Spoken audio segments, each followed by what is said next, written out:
Welcome, everyone, to the Best Damn Podcast. I am your host, John Keene. As always, I would like to thank you guys for joining me. Ask that you please add, follow, and check us out. Instagram, Facebook, Best Damn Podcast, Twitter, The Real Best Damn, and wherever you're watching from, make sure to hit the like, give us a thumbs up, leave a comment, let me know what you think, and share this link. Help me to get it out there. That way, new people find me. And if you would like to donate support to the channel, keep in mind we are completely viewer powered.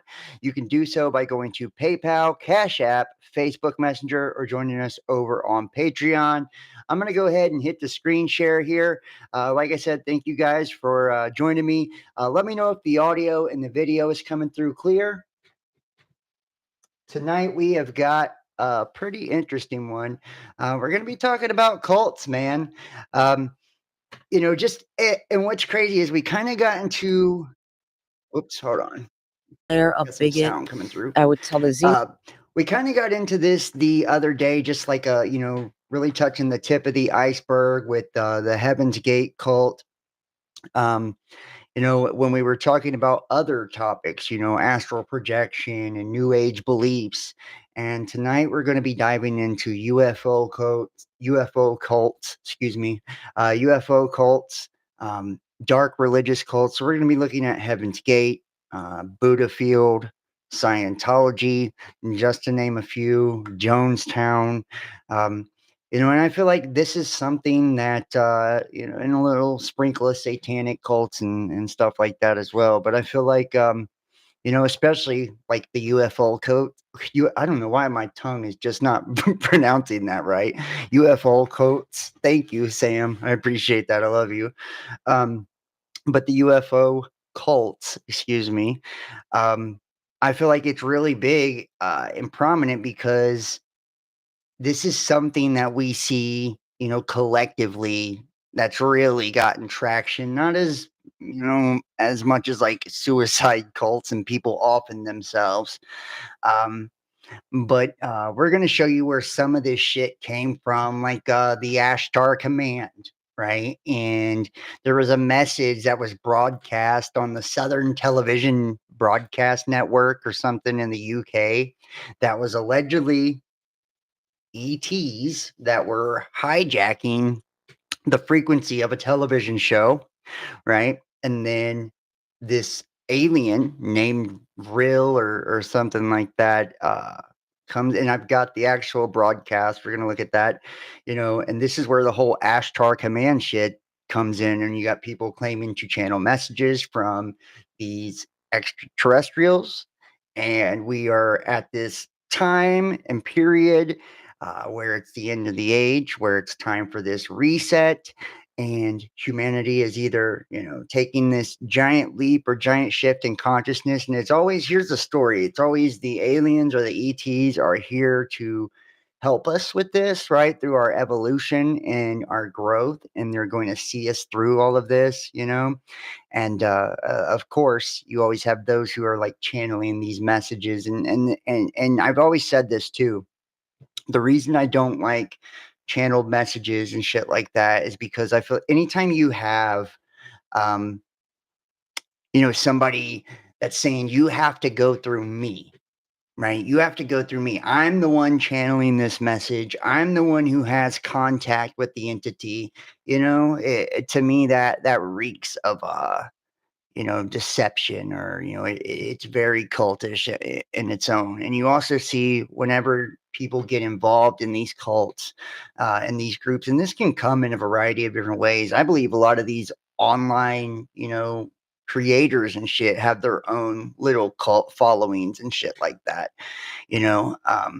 where anything outside of the information they're being presented with or within their community is, it's basically it's heresy, And in a lot of these UFO cults and a lot of these groups, it's very similar, right? Anything that doesn't jive with the narrative that they're trying to create is incredibly demonized. And especially when they get into, and you're going to see like, especially as we look at like Heaven's Gate and a lot of these, they create compounds or they go on the road, and it's like they isolate them, um, from their family, from their friends, from anyone on the outside that could basically talk some sense into these people and drag them out of this shit. And it's like when I seen, and we're gonna look at Heaven's Gates, Final Message, and shit like that. Like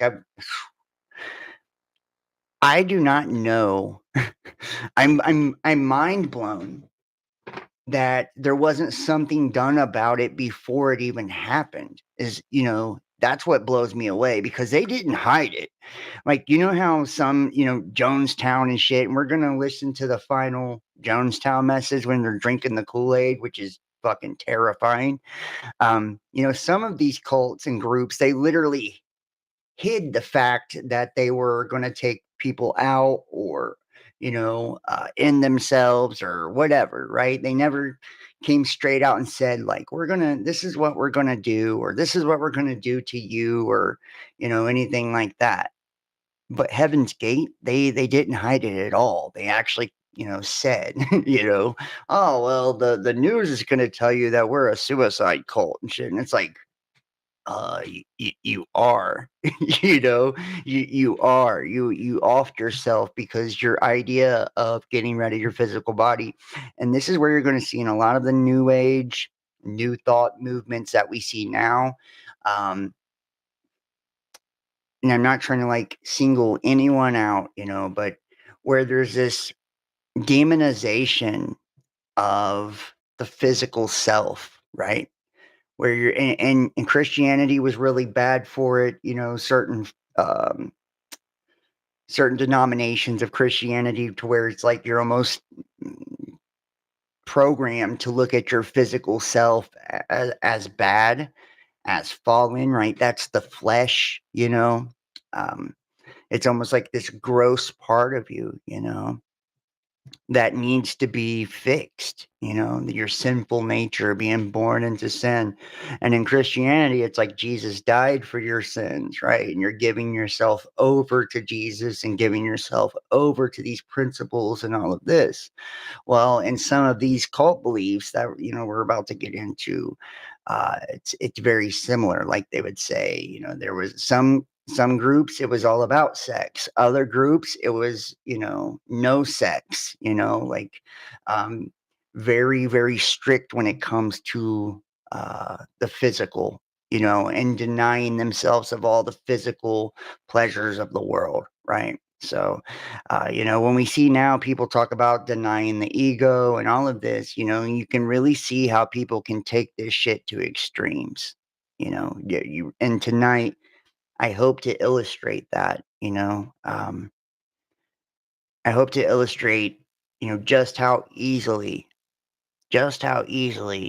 religious and spiritual beliefs can be taken to uh, extreme points where all of a sudden, you believe that you're saving the world, or you believe that you're this advanced being, and instead of, you know, dying to your ego or overcoming your ego or self mastery, the religion or the belief is what masters you, right? You become indoctrinated and programmed and brainwashed and enslaved into an ideology or a school of thought. And whenever you have like a hierarchy within these groups too, and almost every group religion does, whether it's like the pastor or the preacher is at the top, and everybody believes that they live this great, pristine life. And, so it's a giant scandal if they have an affair on their wife or, get a DUI or anything like that. These cults are very similar to where you have men handing over their wives and girlfriends to the leader, to do what, to procreate with them because he's got some special seed from God. So, we're gonna look at quite a few different views tonight. So let's go ahead and jump into this. Thank you so much for joining me. I hope you guys enjoy this one. Um, yeah, so true. Well, it is true. It's fucking crazy, right? It is crazy. It's so crazy. So please hit the like, give us a thumbs up, wherever you're watching from, and share the link, guys. Subscribe. And if you'd like to support, the links are in the description. So let's start here first. I want to start with this Ashtar and this broadcast because we see so much of this shit now. And just like with the Heaven's Gate, you're going to see how they describe the extraterrestrials that they're dealing with. You know, they describe them as like, you know, beautiful human looking beings and shit. And you see a lot of this shit with people today in spiritual communities, you know, that talk about channeling Pleiadians and Arcturians and all of this, right? And they'll be like, oh, the Nordics, they have blonde hair and blue eyes and they're beautiful, loving beings and da da da da, right? Just all this shit, you know, and you're going to see a lot of the similar themes here. And I believe that this is where a lot of this came from. So we have the Ashtar, which is the extraterrestrial being. Ashtar, sometimes called Ashtar Sharan, is a name given to an extraterrestrial being or a group of beings that a number of people claim to have channeled. The UFO contactee George Van Tassel was the first to claim to receive an Ashtar message in 1952. After the introduction of Ashtar by Van Tassel, other mediums began to claim contact. At one point, dozens of people were claiming contact with Ashtar and presenting conflicting messages. The most widely publicized of these messages were met with failure when they predicted civilizations flourishing on the other planets and an imminent landing of spaceships on Earth. Due to his common depiction as a humanoid with blonde hair and European features, Ashtar may be considered a Nordic alien. The Ashtar movement is studied by academics and a prominent form of a UFO religion. And let's go right here.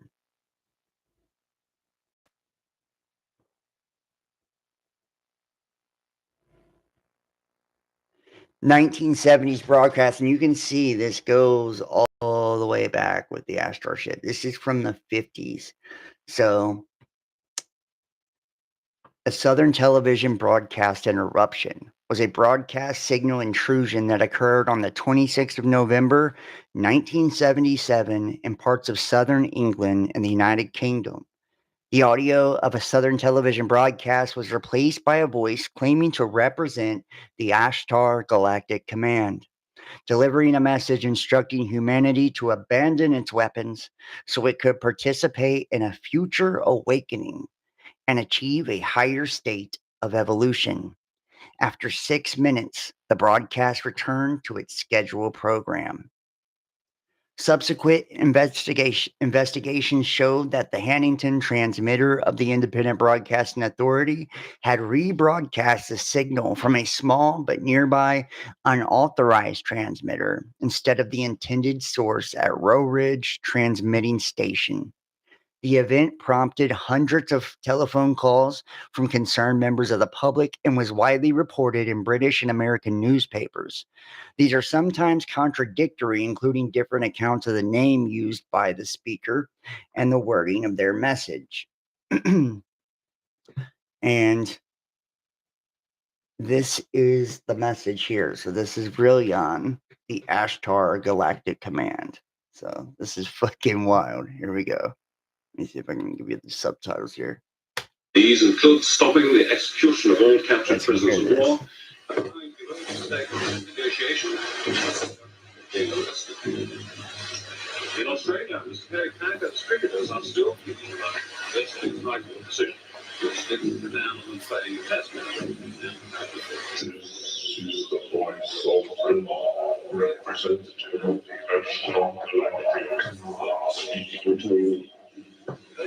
For many years, you have seen us as lights and sparrows. We speak to you, present you as we have done to your brothers and sisters all over this your planet Earth. Speak control the destiny of your race and your world so that you may feel to your fellow beings across your state to avoid disaster that threatens your world and the beings on other worlds around you. This is in order that you may share and great awakening as the planet passes into a new age of Aquarius. The new age can be a time of great peace and liberation in your race, but only your rulers of nature or some sentimental beings. Be still now, and or your chance may not come again. All your weapons of evil must be removed. The time for conflict is now past, and the race of which you are a part may proceed to the higher stages of its evolution, if you show yourselves worthy to do this.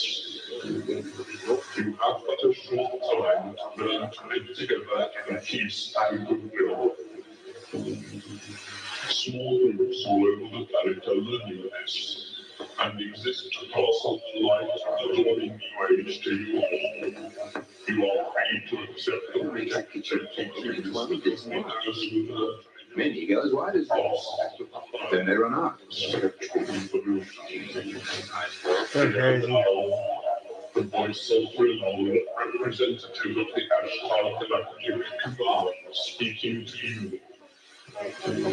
Be aware also that there are many false prophets and guides operating on your planet. They will suck your energy from you, the energy you call money, and will put into evil hands, giving you worthless costs in return. What behind yourself to protect you from this? You must not be sensitive to the voice within that can tell you what is true.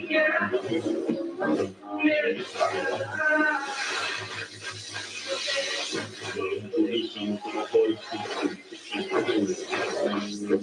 Leave yourself. This is our message.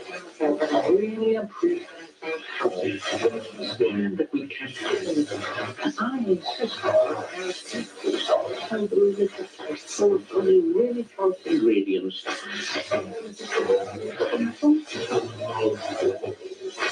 can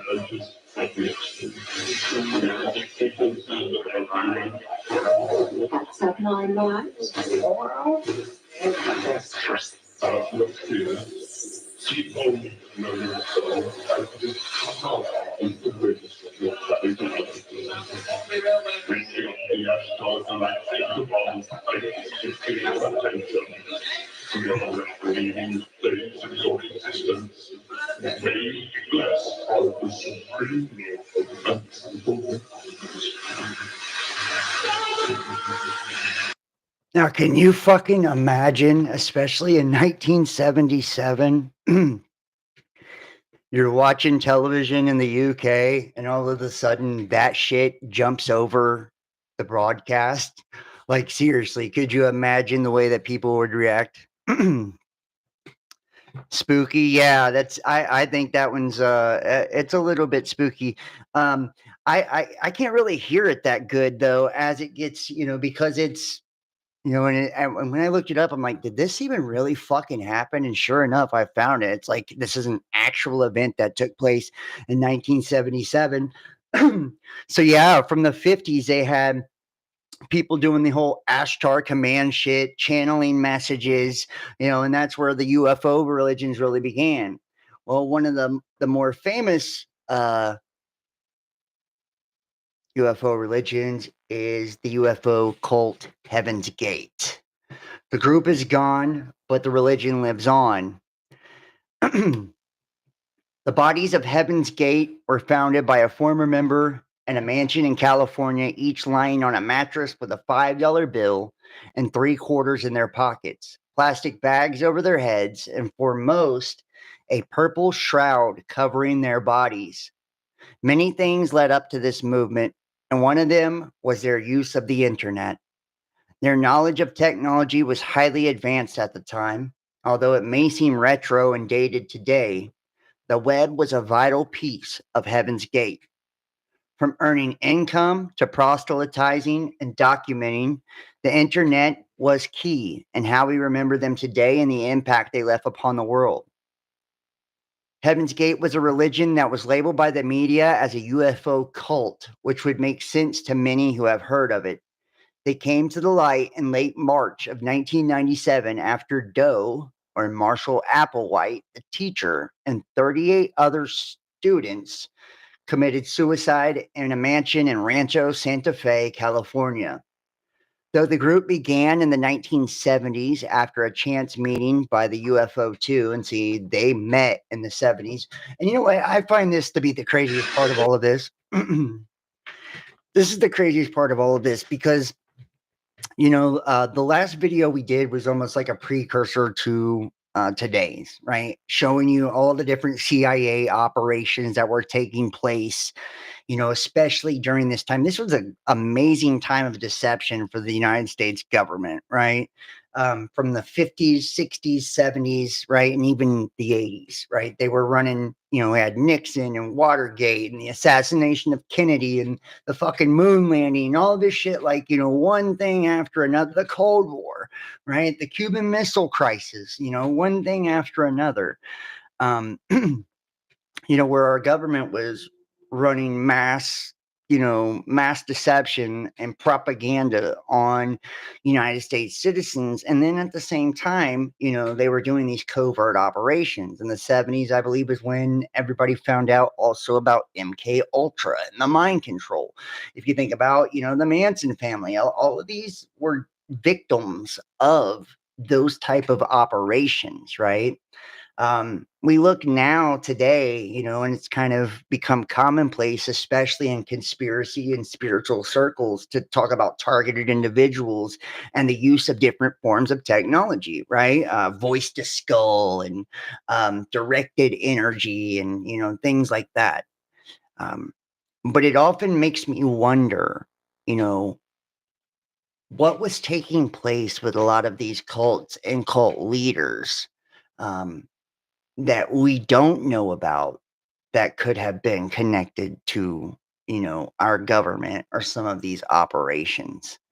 You think about, like Montauk, where allegedly they were taking people underground at this military base, young boys in particular. The government was, I believe, the Air Force, and they were doing MK Ultra, right? They were, you know, um, doing trauma-based mind control, taking them underground, torturing them, fracturing and fragmenting their souls, and all of this, and creating essentially Manchurian candidates. And there was something of, I seen a killer documentary on it, where it said that there was probably over 100,000 people that was taken underground there allegedly, right? And they were creating psychic soldiers, is what they were doing.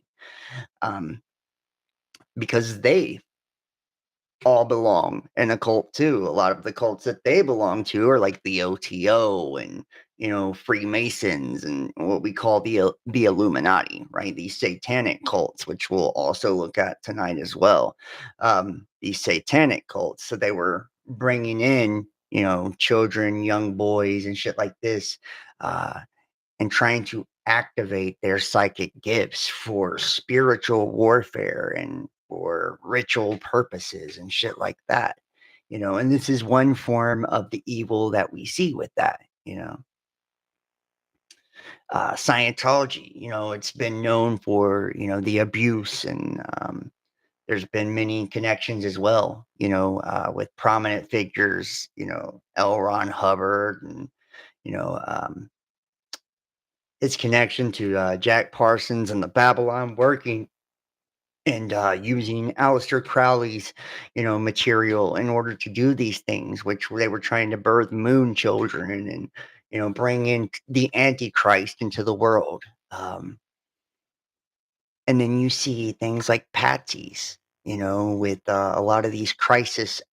I wouldn't call them crisis actors. We call them false flag events, right? Where they have these patsies that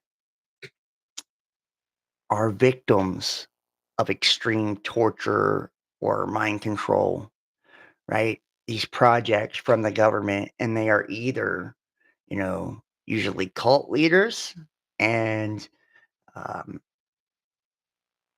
they then convince their cult into doing some atrocity, or they themselves do it, um, committing some extreme crime, or something like that. Or we see like what we've seen with Heaven's Gate, where they all take their lives, and and it makes you wonder, like, who is behind all of this, and why did they believe they were in contact with extraterrestrials? What And I seen the other day, um, this, it was basically saying that, I was reading about something. It was saying that, um, what we consider to be UFO abductions and alien abductions are not abductions at all, right? A lot of the alien abductions that people believe, they have experienced and shit like that, is actually the government, taking them, and, they're not taking them into a craft or anything, but they're taking them into these underground bases, and, experimenting on them, and, so, it really kind of puts a whole new spin on looking at these things.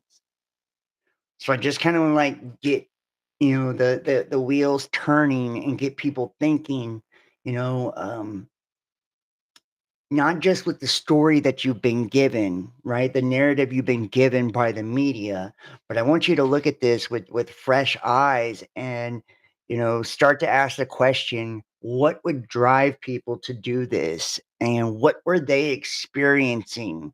Like, this guy Doe here, the leader, his partner, she passes away. He's in this heavy emotional trauma, and it's like, who taught them the skills in order to manipulate mass groups of people? And so here we go. In order to properly discuss uh, Heaven's Gate, it's critical to identify what separates new religious movement from a cult. Traditionally, cults have the following attributes: authoritarian leadership, exclusiveness, isolation, and opposition to independent thinking. Although Heaven's Gate fits all these stereotypes, I label them as an NRM in order to give them agency and obtain objectivity. The term new religious movement removes the idea that these groups are evil and have malevolent intentions, but instead allows for me to focus on how the group constructs itself and accomplishes its goals. Meanwhile, cults have the stereotype of an evil select group whose goal is to draw in as many members as they can, take their money, and often kill them. Viewing Heaven's Gate as a new religious movement rather than a cult allows me to be more objective, as well as removes the negative stigma of the word cult has attached to it. Marshall Harf Applewhite was the normal conflicts regarding homosexuality in the 50s and 60s. The media gives a story that Applewhite met Nettles when he was in a psychiatric care for his homosexuality. See, so there, see, and this is exactly what the fuck I'm talking about too. Um, there's been many things that's come out where, they found that the government was experimenting on people in psychiatric wards during this time. So it's like during this time that a lot of, these people were being formed. They met in the 70s, right? So during these times, you're going to see like there was heavy, heavy deception, heavy, heavy CIA interference, and, psychic groups and interventions and all of this that were actually taking place, okay? And psychiatric care for his homosexuality. But Applewhite met Bonnie Lou Nettles as he was a vocal coach and instructor to Nettles' daughter. Nettles was a biblically literate and interested in religion, but not devout. In her practices, going to church simply because her friends also went. She was instead interested in astrology. Regardless of how they met, they clicked immediately. with Applewhite running to get his birth certificate, which he conveniently stowed in his car for easy access so she could do an astrological reading on him. They each had strengths that they thought brought to the pairing. Applewhite with his dreams, visions, and out-of-body experiences, and Nettles with her explanations of dreams. She also brought her overarching worldview of the mysticism to the lack of clarity that surrounded Applewhite's visions. Naming themselves the Two, then Bo and Peep, and finally Doe and T, they toured throughout America putting up flyers entitled UFOs, why they are here, who they have come for, when will they leave, and last chance to advance beyond human. As they began touring the country, gaining followers, they preached a life of abstinence and purity, with the eventual goal of removing themselves from their physical vessels and ascending to the next level, or Tela, the evolutionary level above human. The representatives at heavensgate.com say that the number of members grew to less than 200 between May 1975 and April 1976. During this time, Applewhite and Nettle banned sex and drugs, which made their active members drop out. Believing that then called Bo and Peep were asking too much of them, as this was in the mid-70s, in the midst of the sexual revolution. The ban of sex and drugs created a rift in the group, and Bo and Peep lost the majority of their followers. Doe and T arranged their movement to be like a classroom, where Doe and T, until her death, was the teacher, and the members were the students. Their goal from this was to set up a dynamic where the students could ask the teachers questions about the ideology, specifically about the next level beliefs. Doe taught that he had come to Earth previously, and T was his father, a link in the chain advancing upward. Heaven's Gate, meanwhile, cut off contact with inquiring members and focused on themselves and their practices. They aimed to eradicate gender, which they did through abstinence and surgical castration, which I heard that dude had surgically castrated himself. I didn't know if that was true or not. The members also achieved this through wearing androgynous clothing and getting close-cropped haircuts that assisted them in erasing their sexual characteristics. This made gender more difficult to discern when looking at them for the first time. The genderless attire the members wore helped them give both men and women a sexless look. And you're going to see too, we're going to look at a video in just a minute where they like introduce members of the cult and shit. And it really is strange. They all got like these weird little haircuts and they're all called partners. And, you know, all of the women look like lesbians and all of the men look like, you know, homosexuals. Like, it's just crazy. It's like, I don't know if they actually are or not. And I had a feeling that Doe was homosexual, and I had heard that he had castrated himself, but I didn't know if that was true. After T passed away, Doe discovered there was to be a comet passing approaching Earth in 1995, and became assured that Halley-Bopp comet was to be the link between Tela and this world. And just to keep it real too, you know, Halley-Bopp was huge. A lot of people believe that this was signaling the end of the age, that this was signaling Nibiru's return, Planet X's return as well. So there was many things, many cults, many religions, many prophets, many things about Halley-Bopp and its significance. So it was very big. On March 22nd, 1997, the Halley-Bopp comet passed Earth, and during the following days, the 39 members of Heaven's Gate ritualistically killed themselves. They took an expensive trip in the previous days, spending $351 at dinner at Marie Callender's and $549 on a steak dinner. In preparation for their passing, they dressed in long-sleeve, button-down shirts with a patch that said Heaven's Gate Await Team, with black sweatpants and Nike Decades. They died in 3 shifts over the 3 days. When found, they were all covered in purple shrouds. Heaven's Gate's 7-bedroom residence, Rancho Santa Fe mansion, was furnished approximately 20 computers from which the group maintained their website and their web design company, Higher Source. Higher Source, whether using stock or custom photography, cutting edge computer graphics, or plain HTML text, Higher Source can go from cool to corporate like a chameleon. Heaven's Gate's members were proud of the website designing skills they used in running their company called Higher Source, which was their primary source of income. At Higher Source, they made digital graphics and displays for companies that were contracted by. On the archived version of Higher Source, they list several sites they composed graphics and wrote the code for, among them the San Diego Polo Club and the Catholic site Keep the Faith. The latter of these two sites was at the time the primary distributor for Catholic audio clips, from hymns and lectures to traditional Latin Mass and homeschooling tools for elementary school children. However, both these sites now run an updated, revised, and restructured code on the same page. They give a more general area in which they have worked. They say that Higher Source programming crew successfully completed many developed projects in both large and small environments. Heaven's Gate may not have been the top notch in the eyes of the media, but they were given high ranking from a technology review page, Gizmodo, in 2014.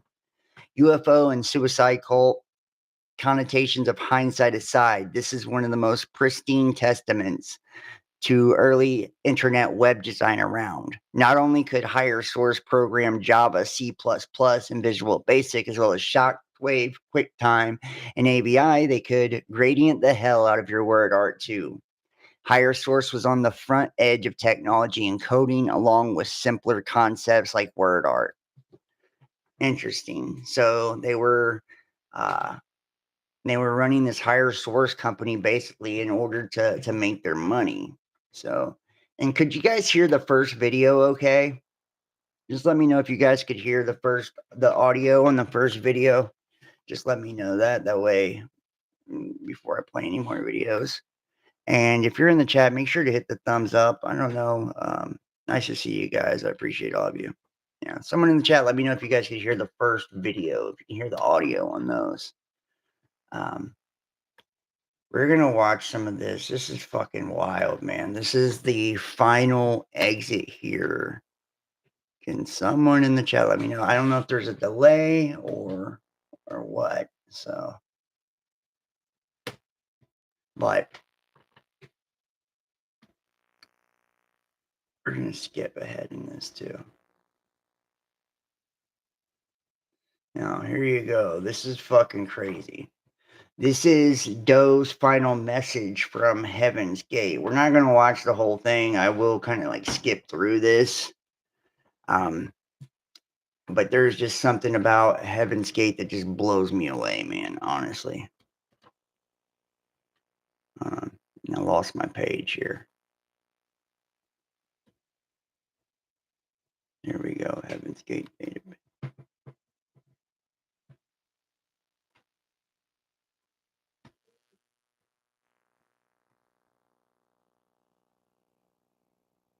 And see, and this is how they were able to create all these fucking videos and shit, because they had all the technology, right? They were technologically advanced in what they did. This is March 19, 1997. And I'm Doe. Some called our partnership T and Doe. That's not my name, but that's how I'm referred to on planet Earth at this time. I've been talking to my students that are sitting in front of me about talking to you. Mm-hmm. And let me say that our mission here at this time is about to come to a close in the next few days.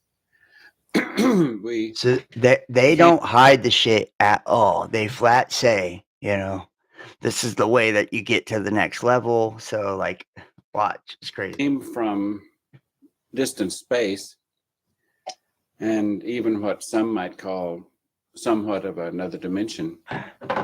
and we're about to return from whence we came.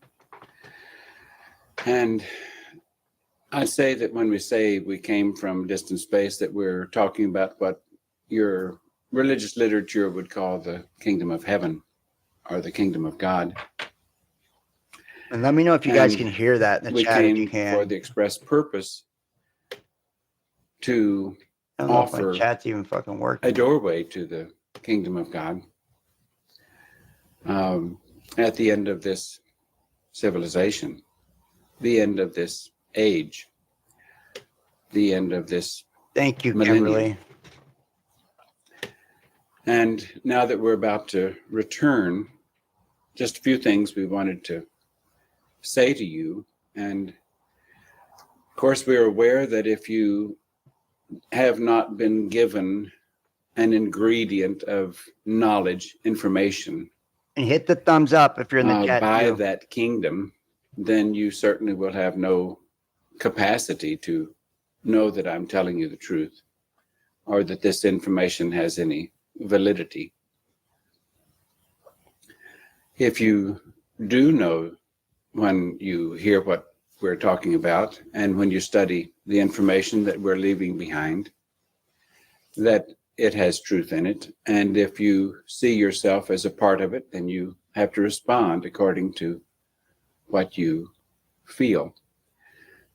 And that's crazy. He's like, if you see yourself as a part of it, then you just have to respond to what you feel. So he's basically saying, like, if you feel called to get ready yourself too, then, you know, then you need to do that, basically. This gets really wild here. So let me, I want to skip ahead a little bit. And then we're going to look at we're gonna look at a couple little others by him too, so I don't want to burn you out, but you know, you're gonna see uh I think the reason he pushed them to the whole suicide thing is because of the death of T. You're gonna see in like their very first one that he does. He talks about her, and the moment he brings her up, he starts to get choked up and cry and shit. So it's like you can tell he like really misses her, you know, and probably wanted to join her because she died of cancer, you know. Um, and you're gonna see also, like I said, other members and shit like that, and it's just got a really, really weird vibe. We came from that time, that space, entered this one. When we came, we had to take human bodies. We didn't take them as infants. We came into them in the mid 70s. My partner, T, and I came into our vehicles a few years before we began to help these come into their bodies. We call them vehicles. And you know what? And here's another thing. And sorry to keep interrupting, but I don't care. This is another one of those prime examples of, and we see this quite a bit, you know, where he's saying we came into our bodies, as if, you know, like a new entity was inhabiting the vessel, right? Doe and T said they did it in the 70s. Like we said, the MK Ultra stuff began to be revealed in the 70s, right?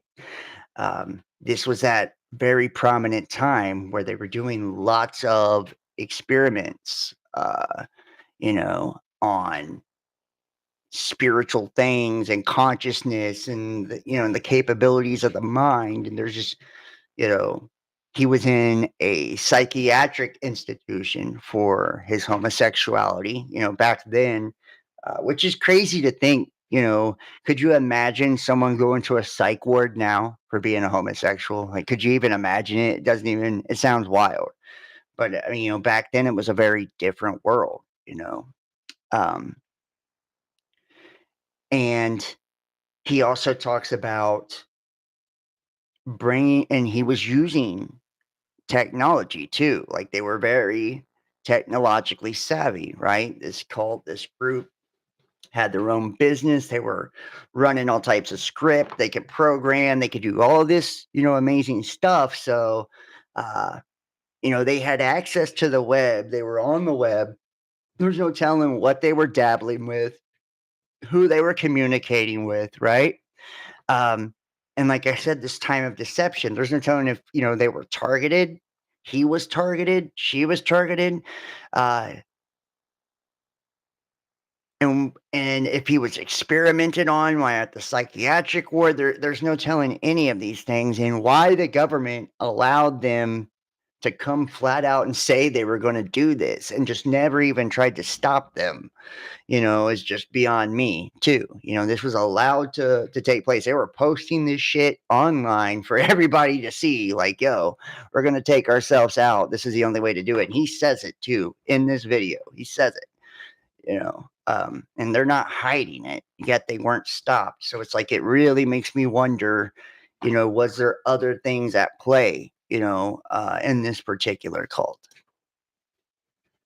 And now it's time for us to leave the vehicles that we entered in the 70s. And and like I was going to say too, and a lot of cults, whether they're especially like in satanic cults and shit like that, you will, and Scientology, you're going to see too, they call them thetans, right? Thetans. They're like, your body's made up of all these little entities, right? Which we'll get into the thetans and the Scientology after Heaven's Gate here. We'll move on to that. And you look at like, Illuminati and shit like that, these satanic cults, and they all claim to have alter egos, or, they're like inhabited by a new entity. And a lot of these rituals, these occult and esoteric rituals, which I'm not saying they performed any type of initiation ritual. I do not know, right? I do not know if they did anything similar to like the OTO and, Minerval degrees and all that. I don't know what they did as far as their initiations and rituals go. But I do know a lot of these cults and a lot of these religious sects, they do follow similar rituals as secret society, similar rituals as witchcraft and shit like that. And in those rituals, there's a lot of, and they regard the physical, vessel as a fallen, meat suit too, as a lot of these groups do, as our lower nature, as flawed, distorted, and fallen. And a lot of the rituals, they will be put in caskets or shit like that, and it's symbolic of a death and being reborn. And sometimes when they're reborn, they'll even invoke their familiar or spirit guide or their god or whatever, and call that to them. And I think in some cases, it allows other entities to inhabit them. And I don't know what they were doing, if they were doing anything similar to that. I just know they were saying they weren't born in the bodies, right? Doe and T were into some mystic shit, right? Mysticism and all that. And then they fresh out the psych ward, and then they get into, which is, a terrible thing to fuck around with the occult when you have psychiatric problems, right? Because it will unlock parts of the subconscious and blow your mind apart anyways, right?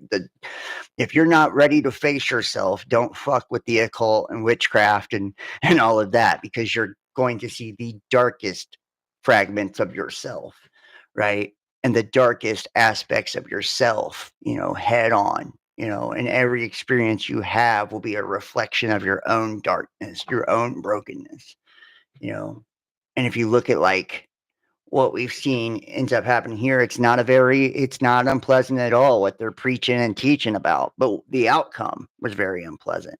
So I'm just wondering, if they allowed some sort of entities, when they're saying, oh, well, we inhabited these vessels or whatever, right?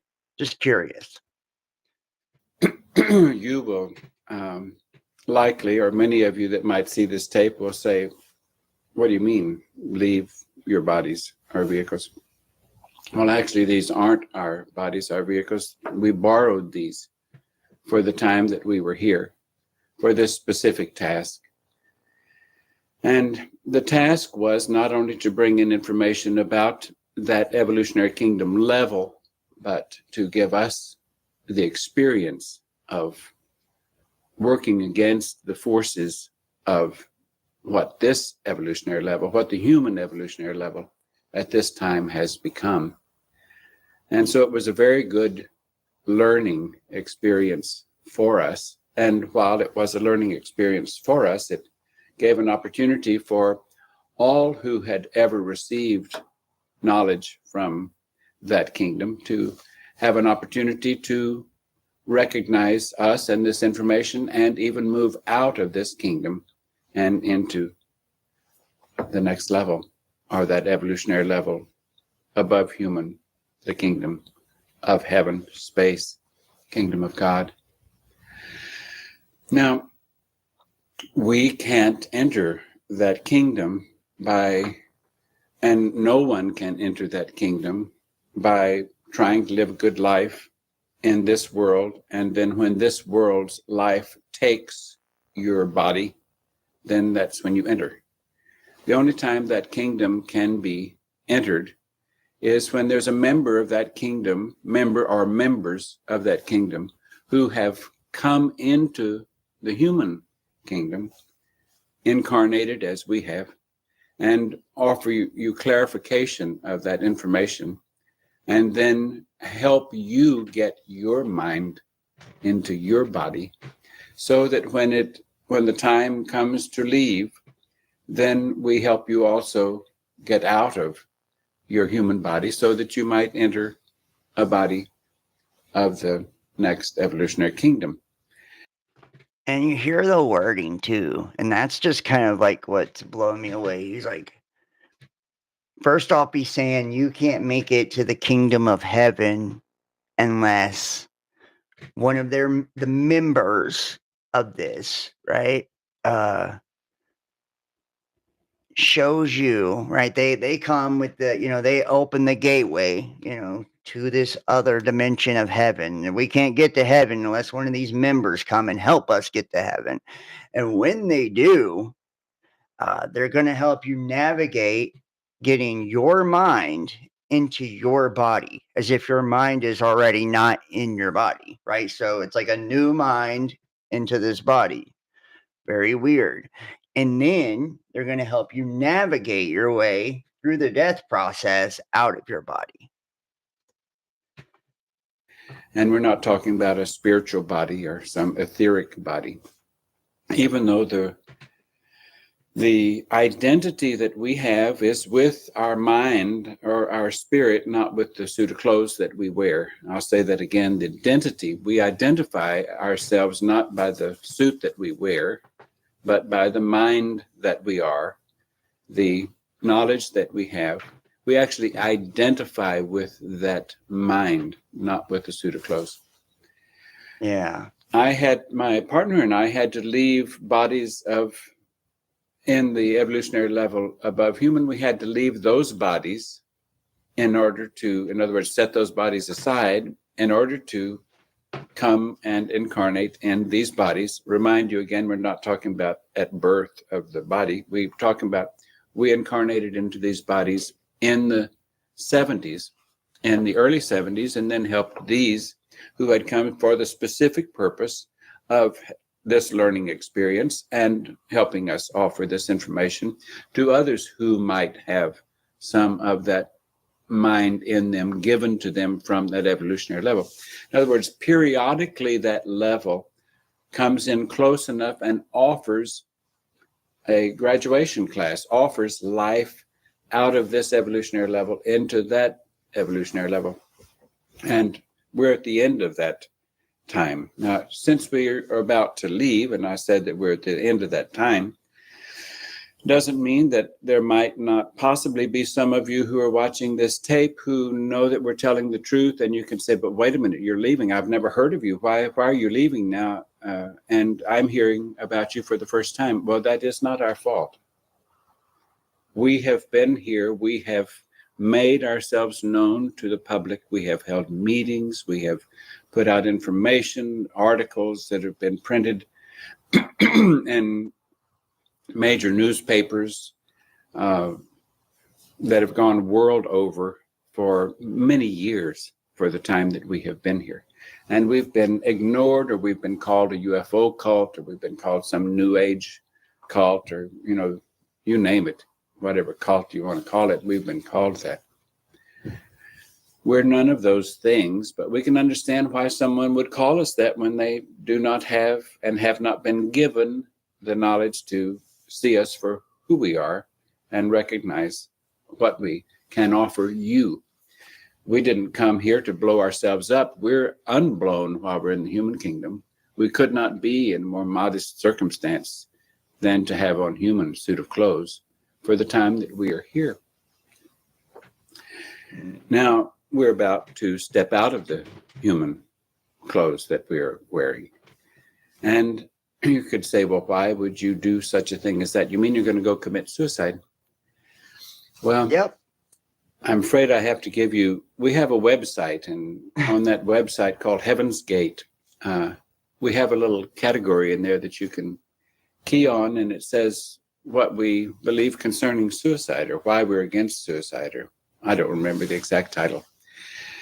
But it explains that to us, suicide is when you have had life because you've connected with, you have received mind from the Yeah, so listen to this fucking distorted ass, inverted ass definition of what they call suicide. Basically, suicide to them isn't taking your own life.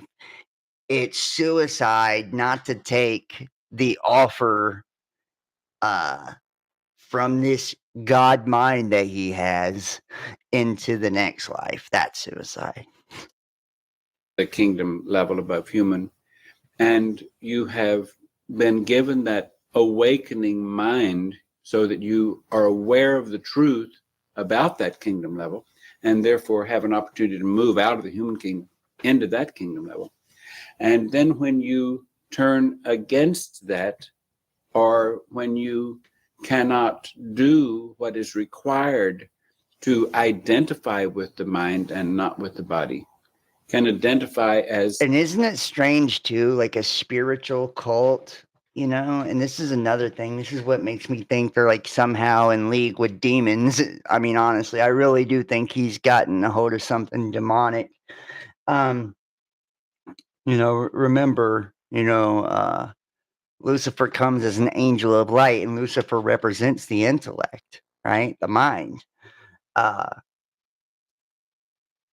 the mind is that masculine aspect in spirituality and the esoteric. But it's not the spirit, right? It's not the spirit. When we meditate and we truly tap into the true essence of ourselves, right? And we close our eyes and we open our spiritual eye, right? It's about allowing our thoughts to just flow past until we can quiet those thoughts altogether, right? Not grabbing on or latching on to a thought, not condemning or condoning anything, But it's the mind that brings us confusion. It's the mind that creates the illusion of separation and division. And this is what they identify with as themselves, right? Is that mind. The mind is very, very susceptible, to attack. Very vulnerable. And if you think about it, that the mind can be fragmented and fractured in a multitude of ways, right? It's and the mind is the only thing that partakes, though, in both the spiritual and the physical, right? It kind of brings those two together. But how easy it is to have some sort of energy or other entity, or some trauma or wound or anything that's speaking to you through your mind, and you identifying with what you think is your own mind or your own self, and it's actually some attachment or some entity, something that's not even truly a part of you, that you've just been feeding your whole life, some ancestral tie or curse, or some attachment that you have to something that's not even good for you, and that's what you've identified with, and that's what you've allowed to lead you. So it's just like the whole ideology in itself, it's like very shaky when you think about it. And then to say, oh well, we teach them how to put their own mind into their body, so what mind are they inserting into the people? As something that is of that kingdom and not of this kingdom. If you can succeed at that and find no value of life here, but see this only as a training ground and as a stepping stone to move into that kingdom level, if that can occur to you, then you can go into that kingdom. And like I said earlier, or a few minutes ago, that is periodically offered. Now, if you're viewing this right now and you're hearing what I'm saying, and you might, after hearing this, you might go read the information, and then you might say, goodness, that's me, and they've gone. If you act Don't nobody get any ideas like, goodness, that's me, they've gone. quickly and you leave this world of your own choice, what? Go commit suicide? Suicide is separating from the kingdom of God when the kingdom of God has reached out and offered life to you. That is suicide. So to us, it would be suicide to not leave. It is suicide to not leave. It is to take life, to leave this body behind. It is to significantly take life. This is not life to us. This is like living in a civilization that is of history, that is barbaric, that is primitive in comparison to the civilization of the level above human. The kingdom of God, we said, the kingdom of heaven, as it says in your history books or your religious material. So you can hear that, he's saying it's suicide not to go, right? Not to go, not to leave, and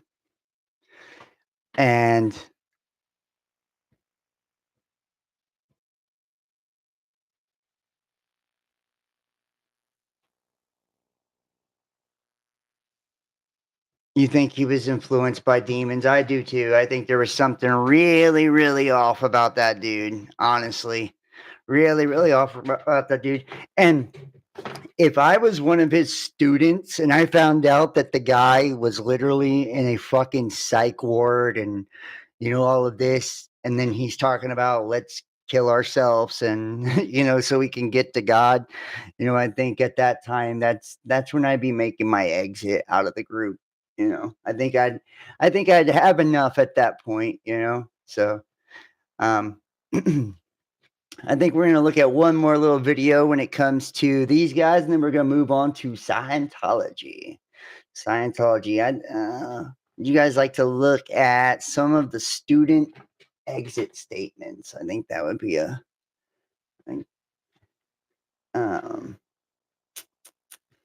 let's see how I want to do this. We'll look at the last chance to leave Earth first. Pain and begins to break away from the world and begins to physically go to and be with that representative from that kingdom of heaven, knowing quite well that they're testing all the time. Is this really someone from the kingdom of heaven or from the level above human? Or because if it isn't, I don't want to get caught up in some cult. I don't want to listen to somebody who could lead me astray.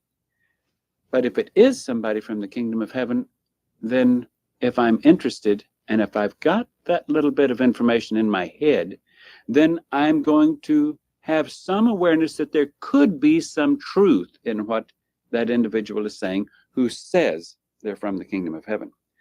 Don't forget, a couple thousand years ago, there was a representative from the kingdom of heaven, or the evolutionary level above human, present, and he said, I'm from the kingdom of heaven. Go tell the good news. He told his followers, go tell the good news about kingdom of heaven is here, meaning this is your chance. I'm here. I can take you out of here. I can lead you into that kingdom level above human. But he also said that can't happen unless you leave the human world that you're in and come and follow me. Come and follow me. That didn't mean on Sundays. Didn't mean part-time. It meant totally. Leave everything and come follow me. And you can say, well, my information says that's terrible. Well, check it out. Go read your New Testament. Go read the little red letters in the New Testament. See what that representative actually said. Unless you leave everything and follow me, unless you hate everything of this world and come and follow me, you will not know my Father nor his kingdom. Go read it. It's long. It's thorough. It's remarkable that it's still there. I'm sure that the level above human had to intercede, because I'm sure that the lower forces would have long ago had that eliminated from documents that people would call religious documents or religious literature. Every religion is less than the truth. It becomes religion when it is less than the truth. Now, every religion can prepare an individual to be more prepared for the time when a representative from the level above human comes in. So it's not like, Wow. So he's saying every religion, it can help you, it can prepare you in a sense of preparing you to meet me. The religion's cool, it'll get you prepared for me. And then I'll take over and I'll show you how to actually get to heaven. You must be willing to give up everything, right? And Christ did say, you must be willing to give up your mother, your brother, your father, right? and I should pull up the verses actually, but he wasn't talking about to go, off yourself, right? It's not what he was talking about. Those who hold on to their lives will lose it. And those, stuff like that. It wasn't about taking yourself out. It's about putting those principles first. Like following and imitating what he did.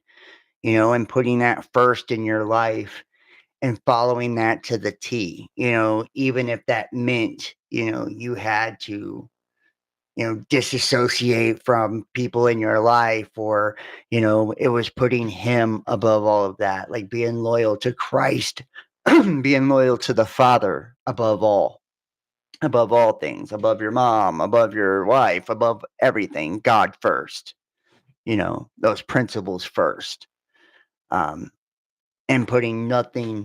valuing nothing over God. This guy's twisting it like every good pastor, preacher, and teacher twists it and manipulates it to go with their perverse version of doctrine. like that it's that the And level the Bible above, also said, which I guarantee he won't bring up, that many false Christs will arise in this time, right? It also says that, false prophets, right? Antichrist. Like, this is what this guy was, leading people astray.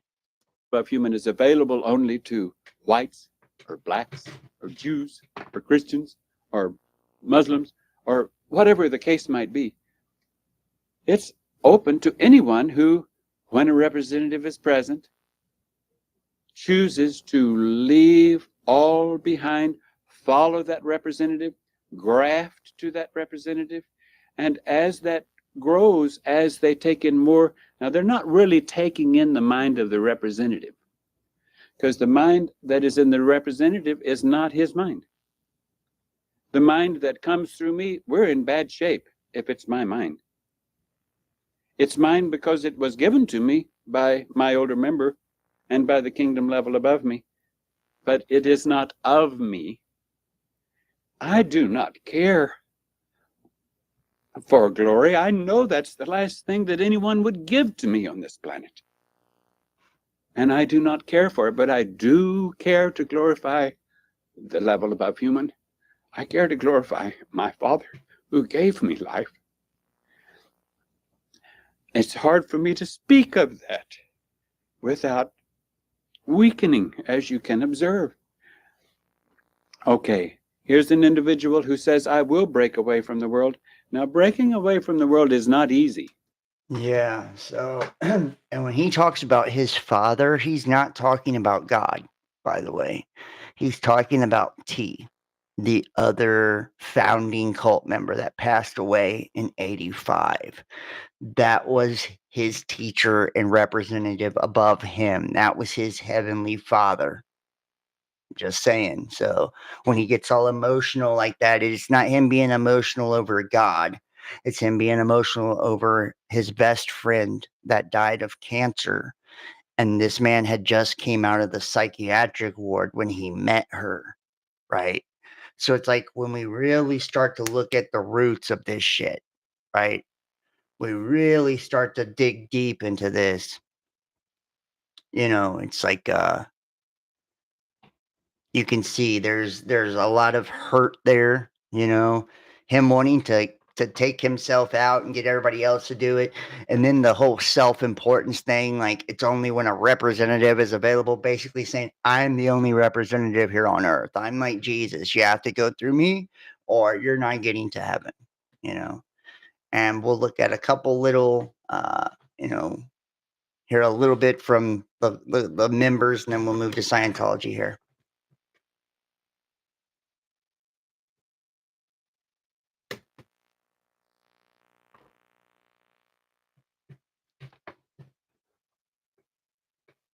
And notice he even made sure to clarify too, like you can't have my mind, right? Like my mind isn't my own; it comes from God. And I hate it when people do that bullshit, right? They act like they're like my Father who sent me, and it doesn't come from me; it comes from God, and da da da. Da. It's like as if, I can't stand that bullshit. Um, it's like it's always anybody like that is always working some angle. They're always making themselves to be some holy man or woman, and or prophet or prophetess. That way, create that middleman relationship to where you feel like you're gleaning some type of wisdom that you can't get anywhere else from them because they're so much more deeper and with their depth of knowledge, and they're closer to the creator, or they have some connection that you don't have or are special in some way. And that goes to it speaks to a lot about the person's psychology, and their need to feel special or elevated, right? Have like some sort of God complex.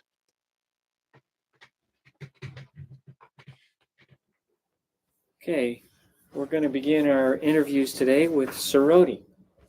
How long have you been in this classroom circumstance? I've been in here since Valentine's Day 21 years ago. Okay, and is there anything in particular you would like to say? What would I like to say? Oh, goodness. There's so much I want to say to you. Just about anything that would be of any significance to you is already on Heaven's Gate. I mean, this is kind of, in one sense, kind of silly. I would really strongly recommend if you could find Heaven's Gate, the book or the website, go there, study it, read it. It would do you a lot of good. But maybe on a more personal note, there's a number of you out there that have probably been in contact with me personally. A number of the classmates that you'll be seeing on this tape, and remember how you felt when we were there. Remember, you know, what it was like to work with us and to be with us, and you probably do better off trusting that rather than whatever information you run across on the TV. I'm sure there's going to be some stuff come out about this that can't give the perspective that you would have. So trust your own feeling rather than what you hear from someone else. I mean, that'd be my primary advice to give. The other thing, and I hope this is okay, but Pastor Murray, just because you've had a contact with someone from an extraterrestrial circumstance doesn't mean that they're any more trustworthy than someone who hasn't.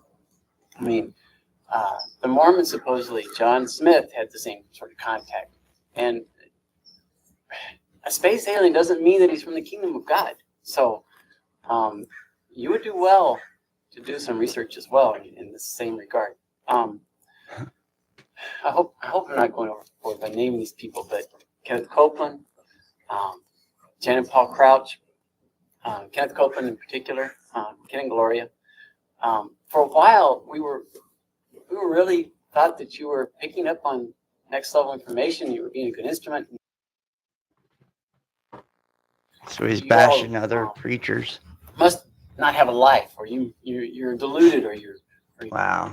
I couldn't have made a better choice, and I think I need to every day thank T&O on the next level for even letting me be here, because they don't need anybody.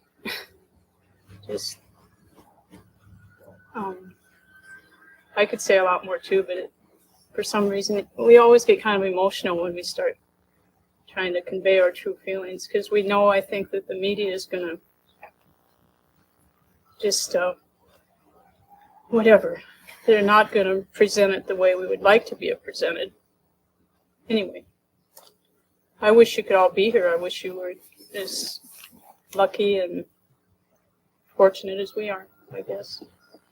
And we're looking forward to meeting T real soon. Yes. Her next level vehicle. And that's our next level vehicle. And what Arsodi said about Doe is just so right. I don't think any of us could be more happy. Okay. And that's all we got to say. Years old. Their souls and spirits are different ages. And just like the person who's in his doctoral degree studying quantum mechanics or something, he can't explain to the second grader what he's learned and what he's doing. But the second grader can say, well, I'm learning addition and subtraction this week. And the older student can say, oh, I kind of remember back when I was doing that. But the second grader, there's no way you can tune into what college level students. So, there is no way for us to explain to the people who are probably watching this tape what's going on. They're not going to understand, but we understand that. Well, they're like me. They can try their very, very best, and I'm sure that will be good enough to the next level. Just do the very best you can. That's all they expect you to do. And we do have a book out that they can learn all the things from. That he was very, very, that Glenn Odie has been very, very. Wow. But I knew in my heart. Notice all of them have their weird haircuts. Like they're either bald or have this little, haircut, so I don't know. And this is what they're talking about with this androgynous, I've seen videos of other members, and they were even more weird in that video, and notice none of them have really their own thoughts. They're just oh, you won't understand. We're so happy to do this. We're so lucky. And they don't look that happy. They look scared or sad. They're getting emotional. They look no offense, but everybody that I've seen so far looks like a total loser, or a nerd. And I'm not saying they were. I'm not being disrespectful, but I feel like he preyed on people like that. Heart, I always reconnect and always be bad. And I didn't know how it was going to transpire, but it just seems like I had instructions to leave at the time. I didn't understand at the time. I'm just so happy to be back. I was rescued not long ago. See how emotional they're getting. Well, we were all happy to see you come back. We know what a struggle it was being out there. But I think I can speak for everyone else in the class that we've been especially impressed with Damawodi's positive attitude and willingness to help with everything that needed to happen. And Lodi, too. Well, I, for one, am very much aware of the limitations now of this human vehicle that I have, and I'm anxious to be of more service to the next level without it. And so, You'll be happy just to get the suit of clothes off and put on a brand new, fresh set with new vibrations and be in a new atmosphere. Been in the classroom and something about that experience? Oh, well, sure. I've been in the classroom since April or May of 1975. I guess it's almost 22 years. And it's been the best 22 years I could have ever experienced. There were a couple questions that I wanted to address specifically, or try to. I hope that I can pull enough from my older members' mind that my answers to those questions will be appropriate. There were a couple things that I suspected there might be individuals out there who would like to ask us if they had the chance. And one of those questions I thought people might want to ask is, how can you, when you, so many of you have so many capabilities and talents, when you could have done so much in the world, choose to throw all that away, go off with some cult and just lose your life? Okay, so in response to that, for one thing, you have to consider what we as individuals wanted to become. I think everyone in this class wanted something more than the human world had to offer. They were seeking some type of goodness, some type of rightness that they did not feel in this world. So that's one thing. You have to consider what we wanted. To us, we weren't throwing away anything that was of any value to us. The other thing that you may not realize, that if you truly have some goodness in you, I think you will come to realize, and that is that the idea that you can become something in this world and really make a difference is an illusion. Anyone who seeks to make a real change in this world, to go out and do something, is going to eventually come up to the realization that the underpinnings of this world are so corrupt that you really cannot succeed unless you're willing to compromise what you know in your heart isn't really right. You're going to be faced with that inside you, you're going to have to give up something that was of value in order to make a difference in the world. So you really can't accomplish that. And hopefully... Wow. I mean, that is a really deep thing she says there. And I would probably say that all of us at one point in time, we felt that, that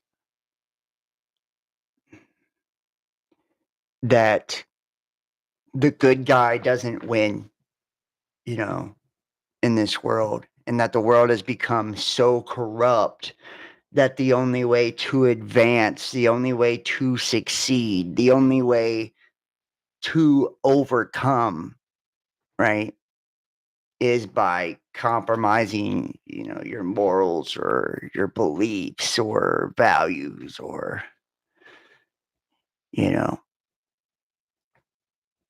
or selling out, selling out yourself, It's crazy, man. And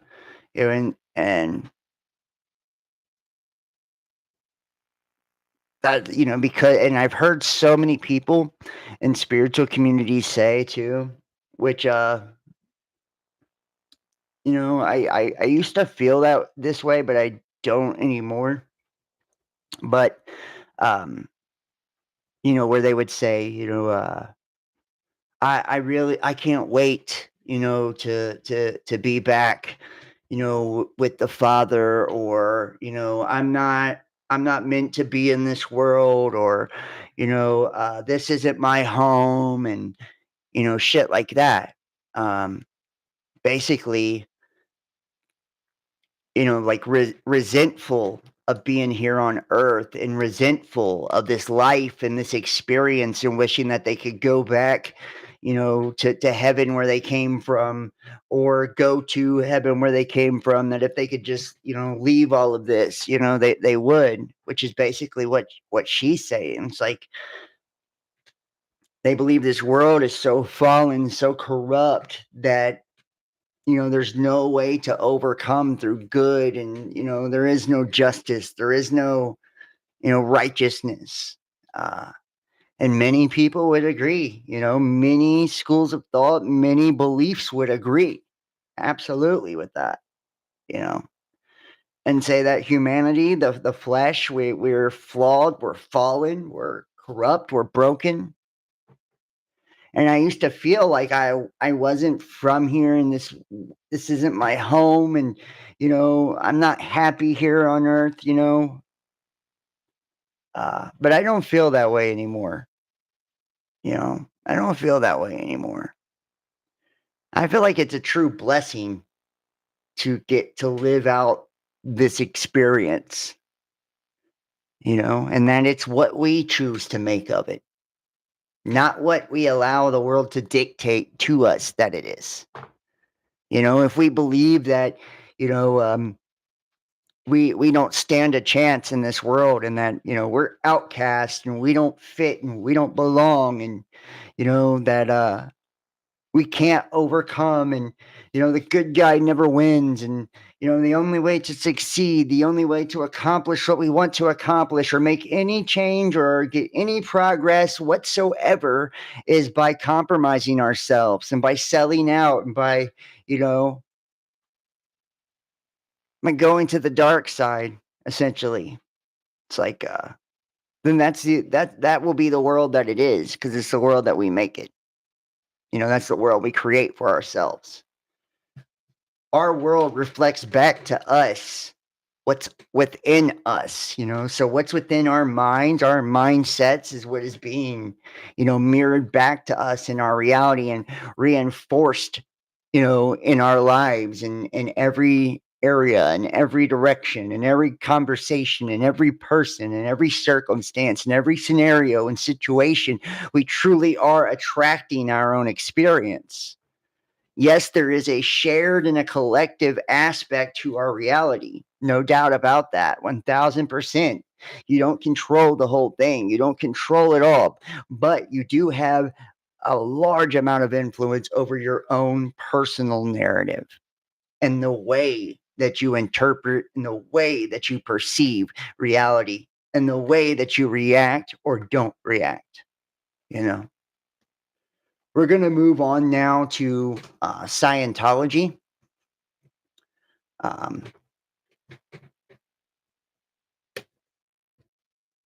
So let's hit that next.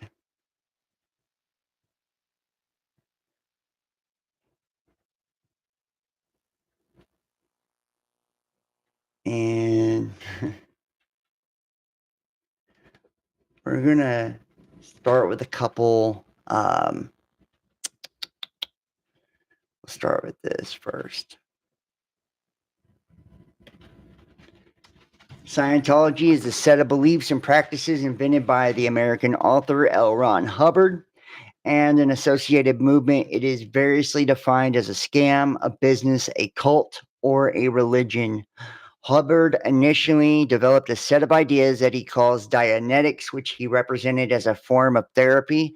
An organization that he established in 1950 to promote it went bankrupt. He then recharacterized his idea as a religion, likely for tax purposes, and renamed them Scientology. In 1953,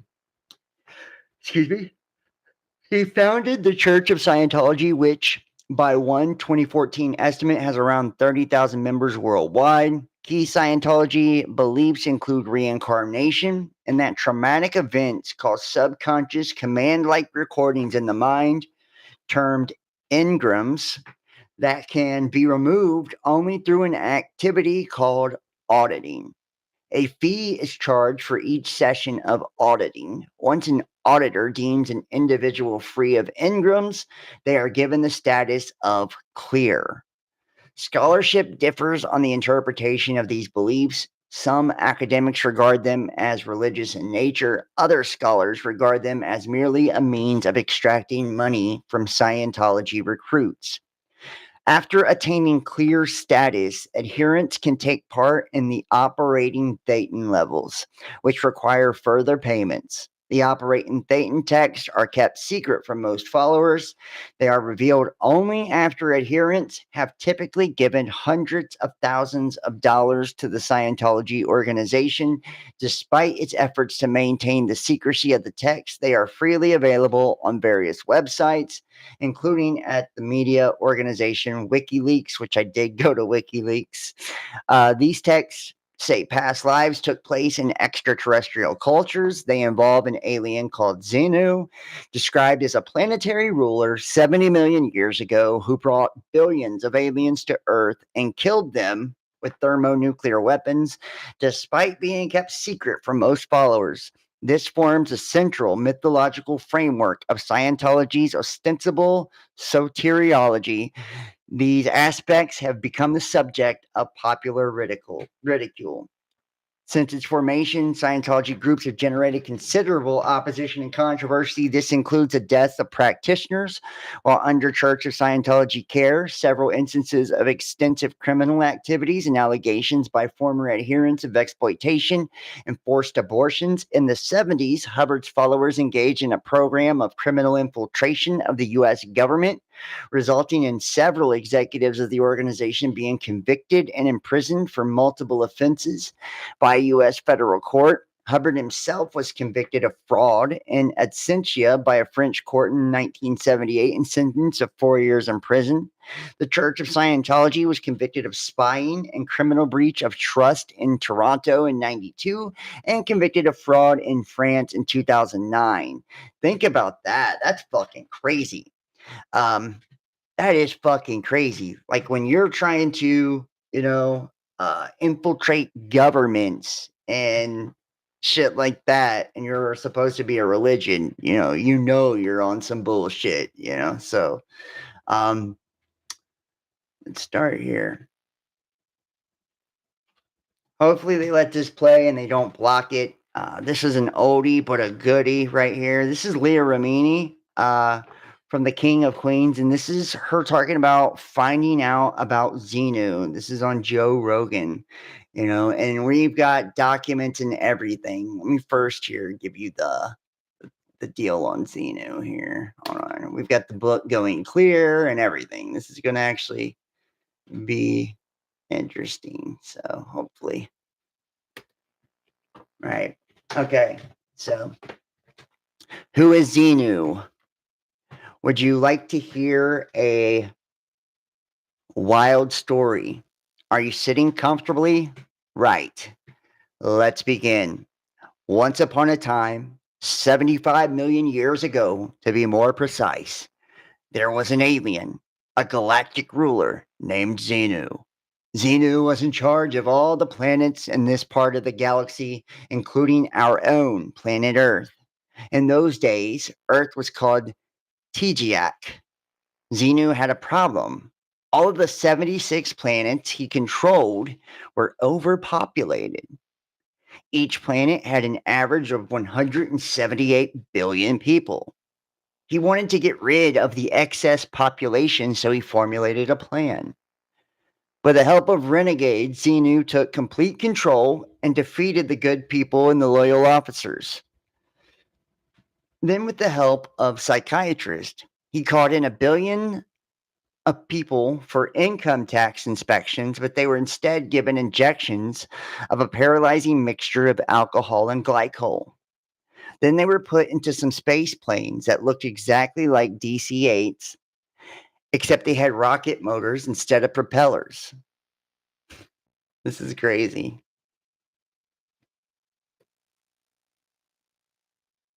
The DC-8 space planes flew to planet Earth, where the paralyzed people, numbering in the hundreds of billions, were stacked around the bases of volcanoes. When everyone had been piled in Tejiak, H-bombs were lowered into the volcanoes. Xenu then detonated all the H-bombs and everyone was killed. The story doesn't end there, though. Since everyone has a soul called a thetan, in this story, Xenu had to trick the souls into not coming back. So while the hundreds of billions of souls were being blown around by the nuclear winds, he had special traps that caught the souls in electronic beams. The electronic beams were sticky, like flypaper. After he had captured all these souls, he had them packed into boxes and taken to huge cinemas. There, the souls had to spend days watching special 3D motion pictures that told them lies about life, what life should be like. And these films confused them and tricked them into believing things that were not true. They were shown false pictures and were told false things, including stories about Christianity, Judaism, Islam, and other religions. In this story, this process is called implanting. When the film ends and the souls left the camera, they began to stick together in groups. They had all seen the same film, and though they were the same person, they clustered in numbers of a few thousand. There were only a few living bodies left, so they stayed in clusters and inhabited these bodies, our ancestors. As for Xenu, the loyal officers finally overthrew him and locked him away in a mountain on one of the planets. He's kept there by a force field powered by an eternal battery. Xenu is still alive today. And hold on, I've got like a little deal here. Let me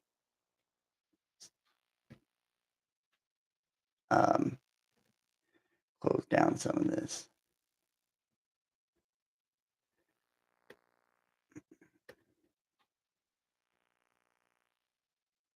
Where is that? For this planet, and all right, hold on.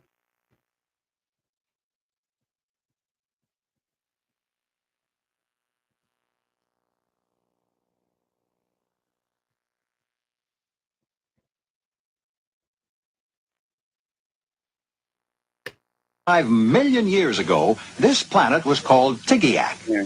There were 90 planets in this sector called the Galactic Confederation.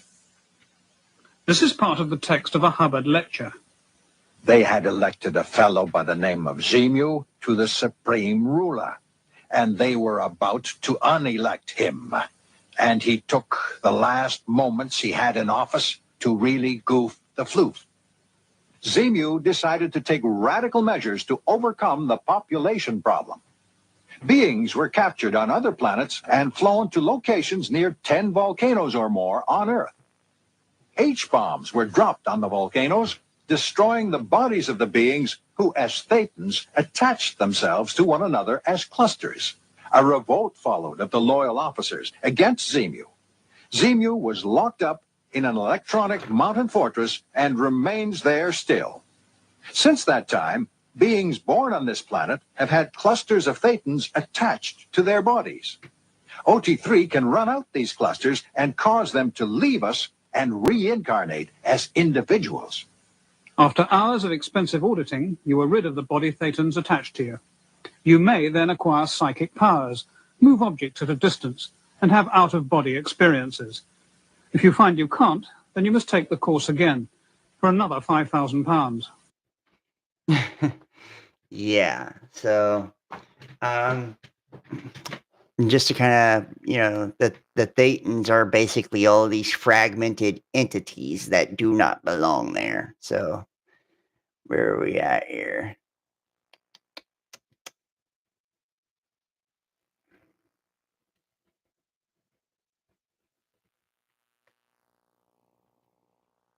Here we go. About average Scientologists. And explain to me to Sea Org, because was that established when L. Ron Hubbard was evading taxes? So yes, he got on and he was boat? on a ship. Yes, and he created the ship called the Free Winds, and whatever ship that's not called the Free Winds. It is called the Free Winds now, but that's where they deliver the highest level of Scientology. There, OT8. So when you get to OT8, you got to get go on to a the Free boat. Winds. But before that, I don't know the name of his boats, but I think it was called the Apollo. That was a part of Going Clear that was Yeah. hilarious when who was it? One of the writers or one of the Paul Haggis. Yes, Yeah. when he received Like the highest level shit? That wasn't even the highest level, Wasn't Joe. even? That was OT3. Really? Yeah, and when I read it, I literally, you have to go into a secure room. Explain, talk us through that. Okay, What is so that first like? of all, you have to get invited. You have to get an invitation. So you'd been Scientology for years. You'd spent a ton of money already. Ton of money, and you're ton like, of. God And by the damn way, it, most this is it. most Scientologists don't even get to this. Most don't. Right. Okay. Yeah, because you have to be wealthy to get to this. Not only do you have to be wealthy, but a lot of times what they do, the new scam is you got to go, you get to a level and then they go, we messed that up. You have to go back down at your expense. Right. You have to redo that part. You were talking about that on your show. Yeah. Yeah. So. And they rewrite some new thing. Yeah. And... Now David Miscavige rewrites things and says he found it in a vault somewhere. And like we all believe it, baby. Honestly, right. We all believe it because we want to believe it. So talk me through. So you go through this rigorous. What level did you get to? OT 5. Ooh, you got close. Yeah, I got close. I got to so I think it goes to like OT 8 is like the highest, and just the level of fucking secrecy is absolutely mind-blowing. When you hear her talking about going to OT3, where they finally start revealing, the secrets of Scientology, right? And talking, instead of doing these audits, so they have these audits where they use a machine, and they're auditing you at your expense. Everything costs money. You pay up front in Scientology. Which explains why fucking so many celebrities and shit actually do it, because they got bread, right? But during this process, this is where they're finding all those thetans from the Xenu story. On Xenu's planet, he took all the overpopulation, right? How similar to our world, the overpopulation. Xenu takes all of them, tricks all of them. He's an evil fuck, is he not? Drugs them with vaccines, right? And then sends them to Earth, blows them up with hydrogen bombs, and then all the little fragments and pieces of them are called thetans, right? And they all attach, right, to the few bodies that were left. And now all the humans born are covered in these attachments called thetans, these parasitic entities. And so the auditing process is them going through your shit, trying to get rid of all these thetans for you.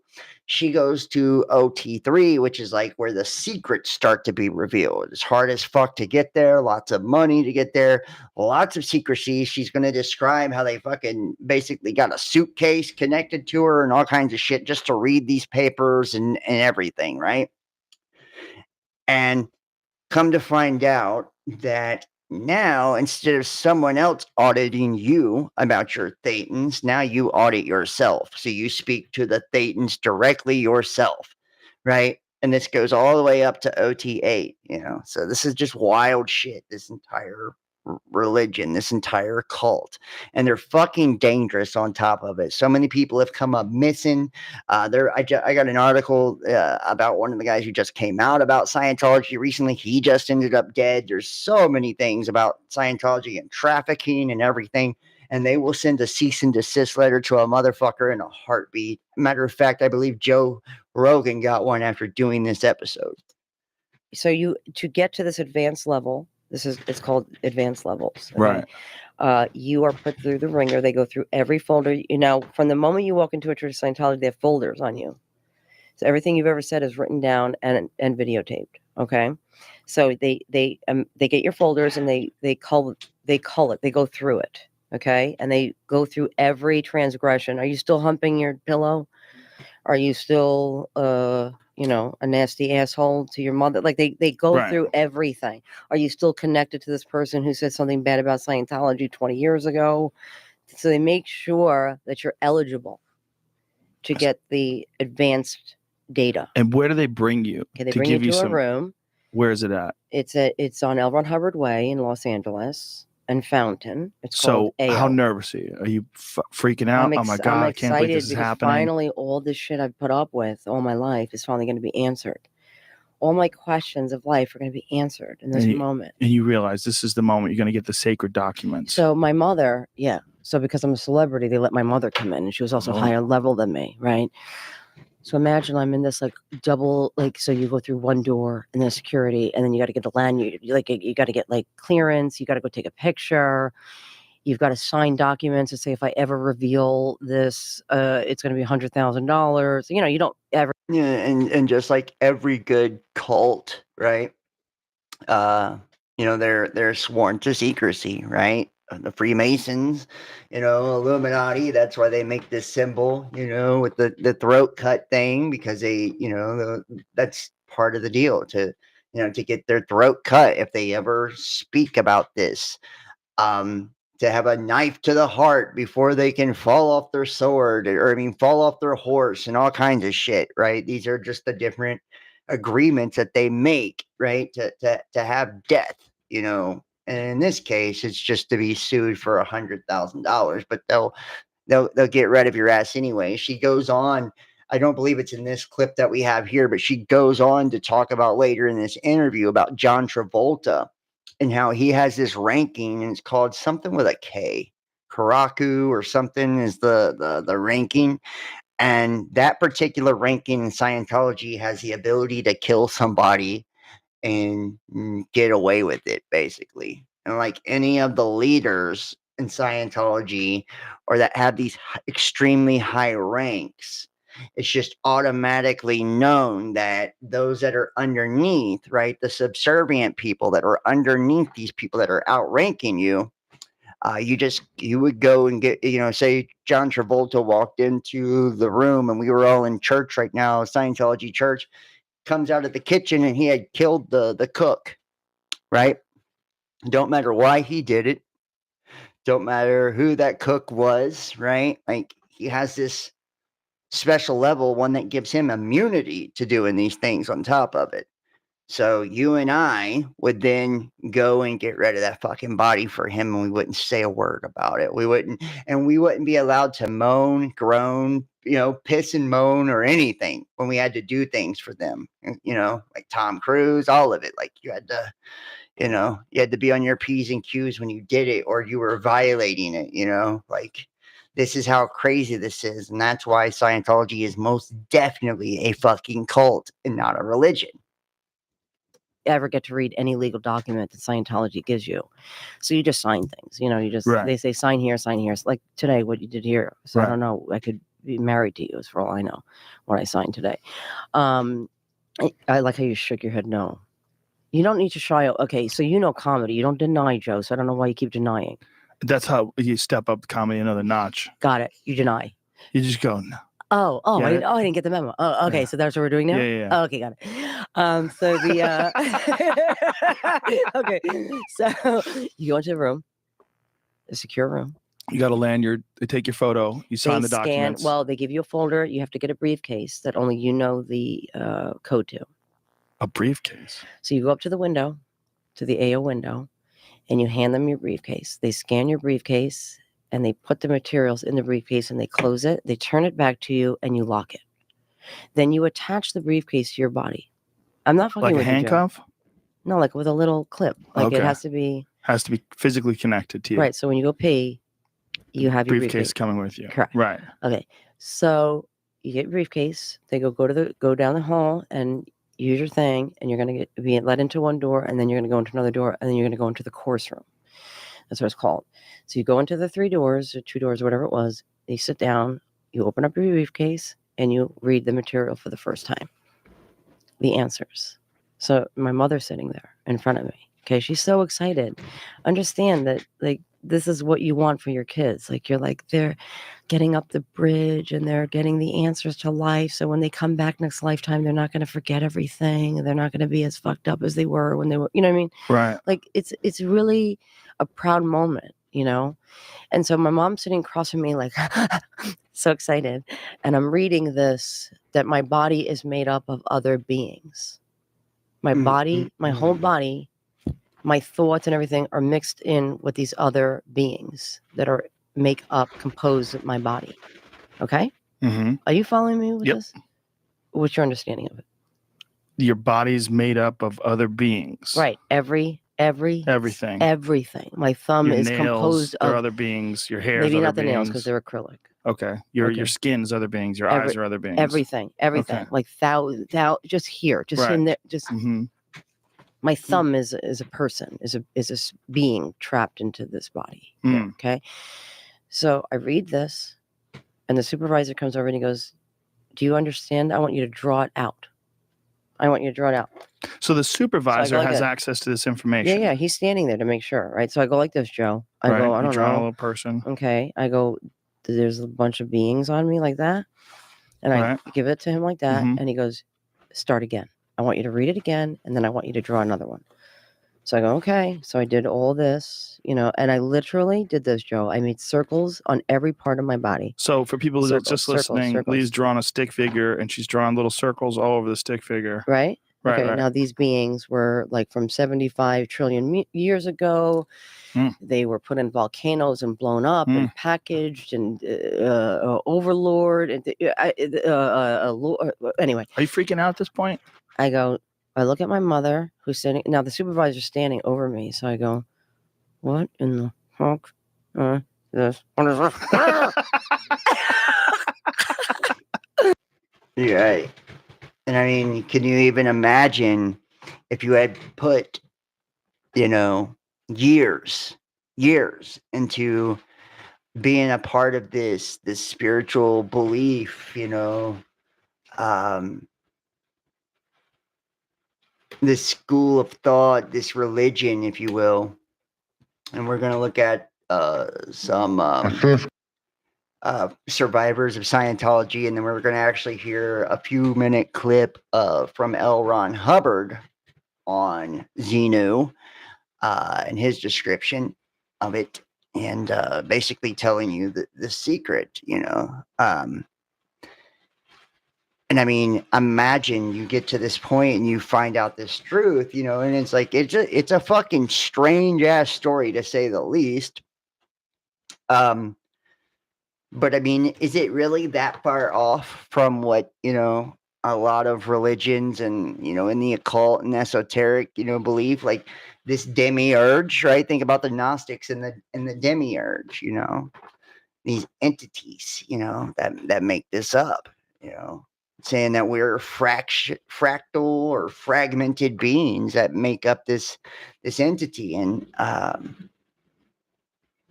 trying to make us one whole being again. Now we have all of these essentially demonic attachments to us of these other beings, right? These other, within our bodies. And they make up every part of us, and we have to unify and make it all whole, And if you think about it, we have the masculine and feminine. Our body is in constant, conflict, the mind, the body, the soul, the left and the right, the masculine, the feminine, there is this conflict going on, and this nature of duality, which duality is really the illusion and the confusion. It's more about the polarity and understanding how to make the two become one and work together, right? Take that narrow path, that narrow gate, the middle way. But imagine finding out this truth and have spent, hundreds of thousands of dollars to get to this point, and then that's what's revealed to you. Something that sounds like it came out of one of his science fiction books. So until you get to OT3, which would probably cost you. So you don't learn about Xenu until you get to OT3, which would probably cost you £100,000 to get there. So most people don't even make it that far.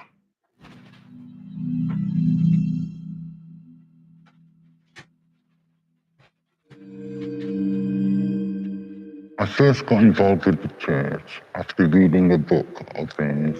I hadn't ever heard anything about Scientology before that, so I didn't know what a cult was. I was in my mid-20s, and so I did contact the church, and I went in there, and they had me do a personality test.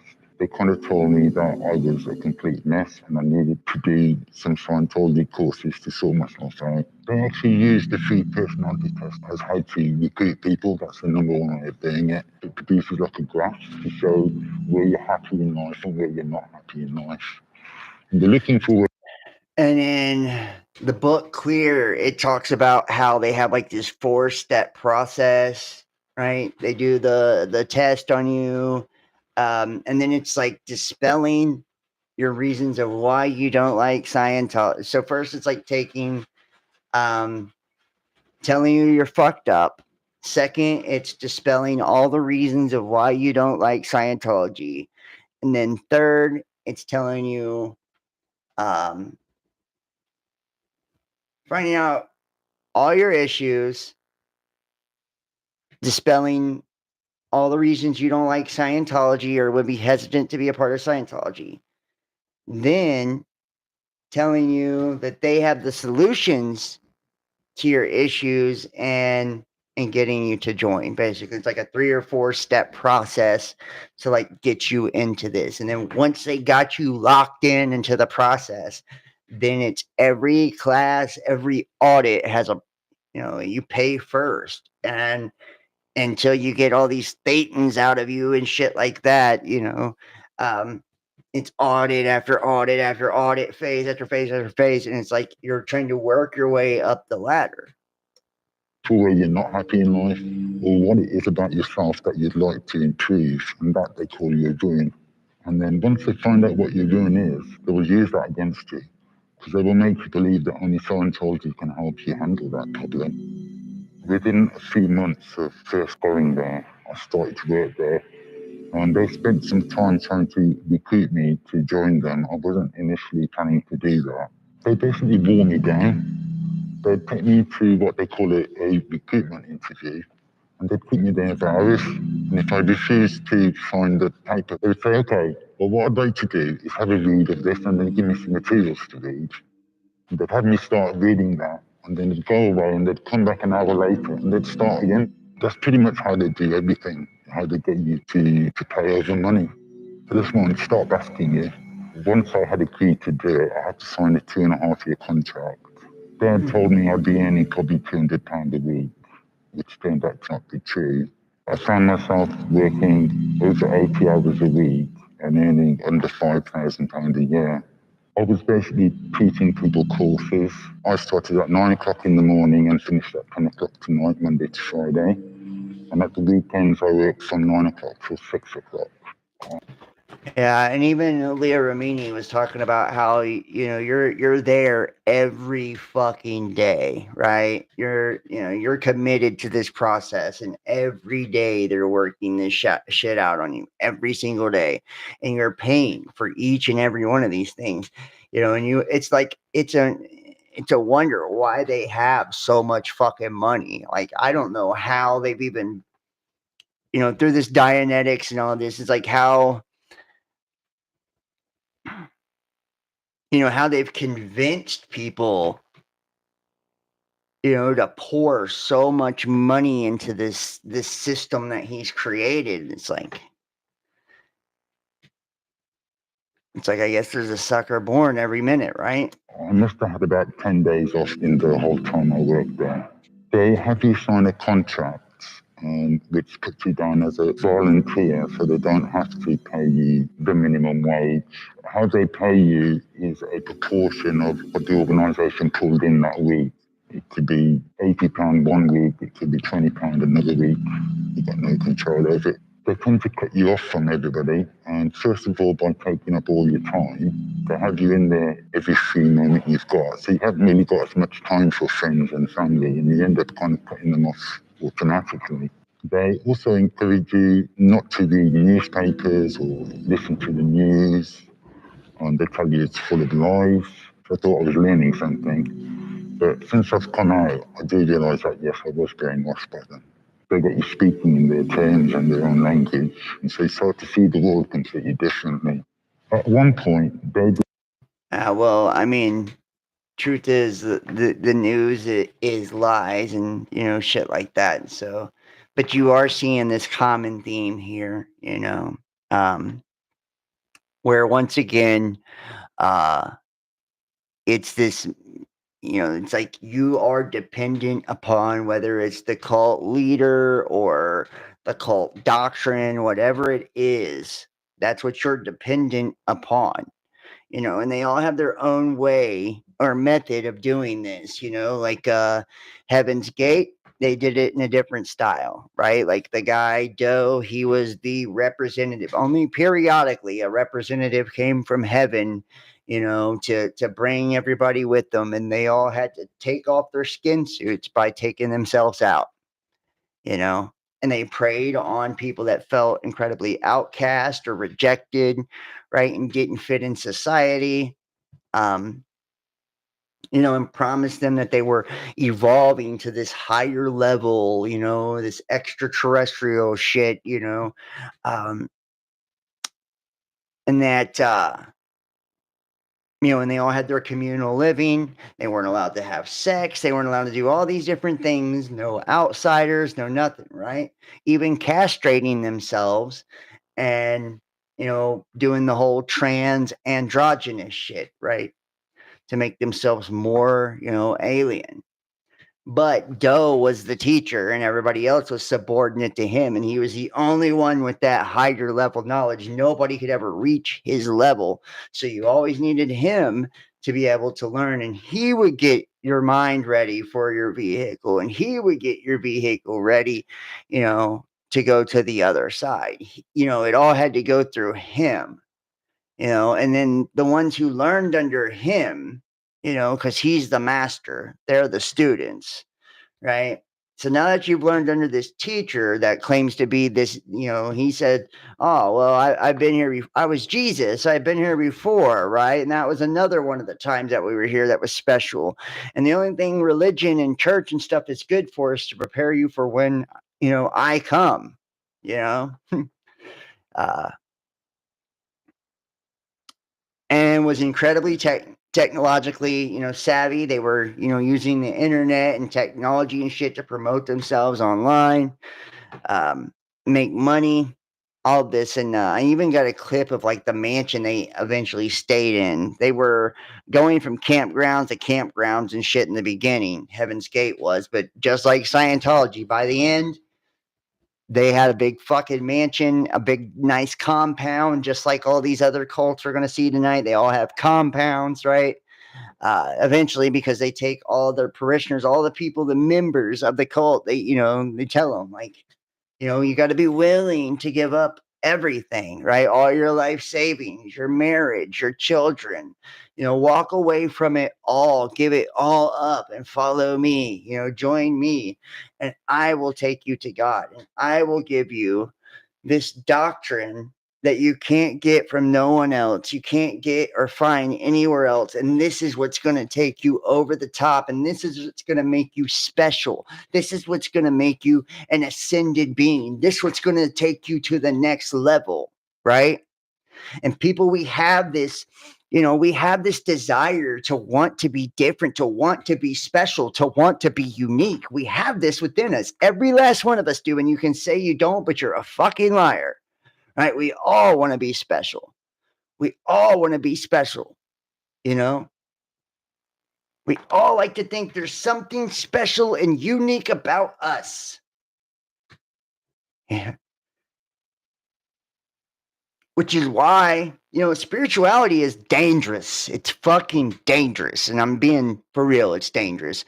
You don't have to join a cult for it to poison your mind either.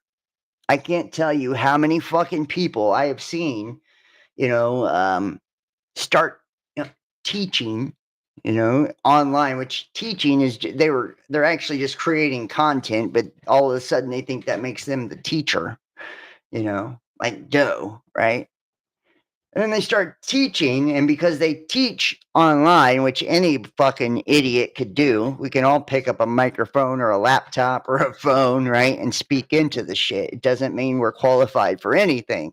And no matter how confident the motherfuckers are, it doesn't mean they're competent at all, Doesn't mean that, they have any real intelligence. It doesn't mean they're educated on what they're talking about. We've seen that recently with, Billy Carson, right? When he got smoked by Wes Huff in a debate on ancient texts and scriptures. He didn't know what the fuck he was talking about, right? And he got his ass busted in a debate.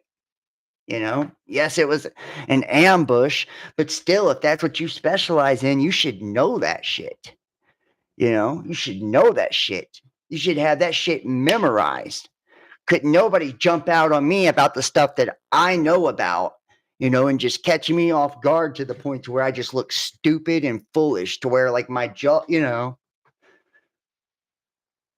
the shit I've studied and made a career out of. Nobody could do that. So for them to do that to Billy Carson, says he don't know what the fuck he's talking about. And I've seen multiple times where that's happened to the guy. I think he's cool. I think he's probably a great dude, actually.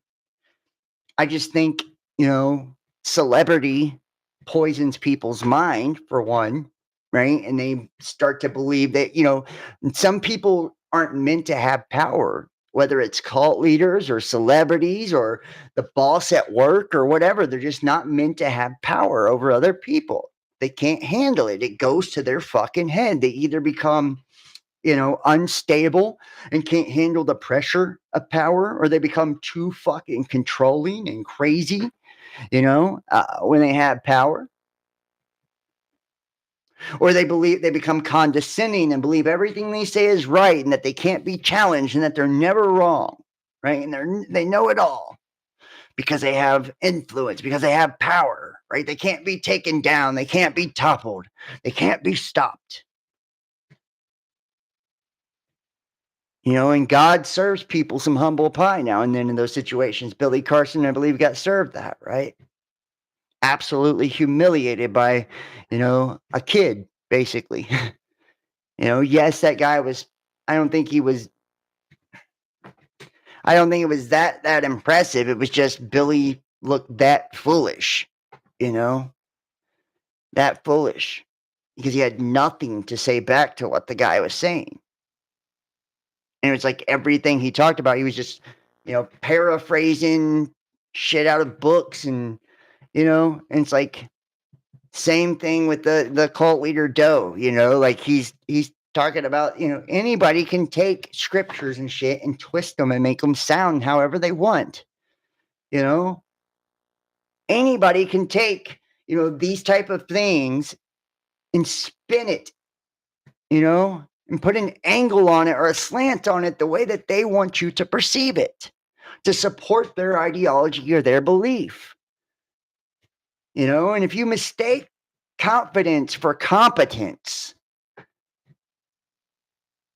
that's how you get led astray. That's how you get sucked into these fucking things. And this is why people are so fucking hesitant too, like online and shit like that. Anybody who talks about God or spirituality, I hate to say it, but a lot of times I just tune the fuck out. I tune out. I'm gone. I'm like, not today, motherfucker. I don't want to hear this. It's like they regurgitate the same fucking thoughts, the same bullshit, at least whatever is trending, like in the algorithm. And it's like all of them repeating the same exact things because that's the trendy cliche thing to say at the moment. Not a spiritual bone in their body, or they become like what I just said, with these inflated ass egos to where they think everything they say is right and that, they're going to walk you into, the promised land themselves.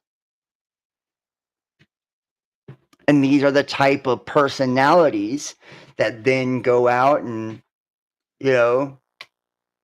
create little compounds and communes and, because they can't expose their ideologies to the world.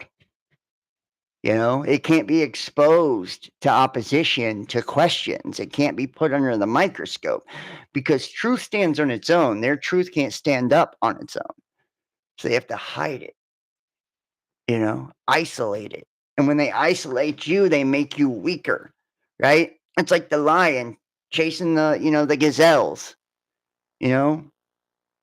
The lion grabs the weakest gazelle, the one that's alone, right? Or they corner it and isolate it and get it away from all the rest of them. That way it's weaker, it's alone. You know, whenever, you're targeted in any way, shape, or form, especially psychological warfare and things like that, right? The point is to isolate you from your loved ones, to break up all your relationships, right? And you see this happen, a lot of these religious leaders and shit like that. Like, oh, okay. Well, your husband doesn't get down with that. Your husband isn't into that, or your wife isn't into that. You need to leave them. They don't understand you anymore. You've grown apart, right? You're not the same, blah, blah, blah. You're not going in the same direction. This is an unhealthy attachment. This is something you need to learn to release. God's calling you in a different direction. Your children don't understand. Your children don't see the path, and you need to let them find it their own way. Let them go. Release them. God's calling you over here.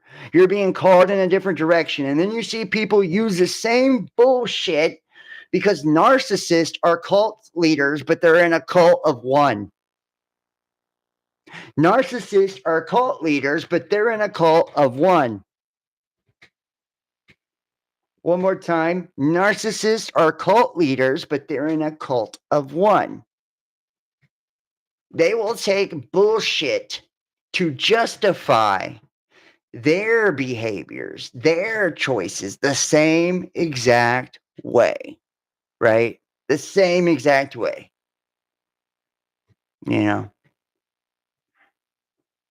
I just needed peace. I needed to escape. So, I ignored you intentionally, or gave you the silent treatment on purpose because I just needed peace. I needed escape.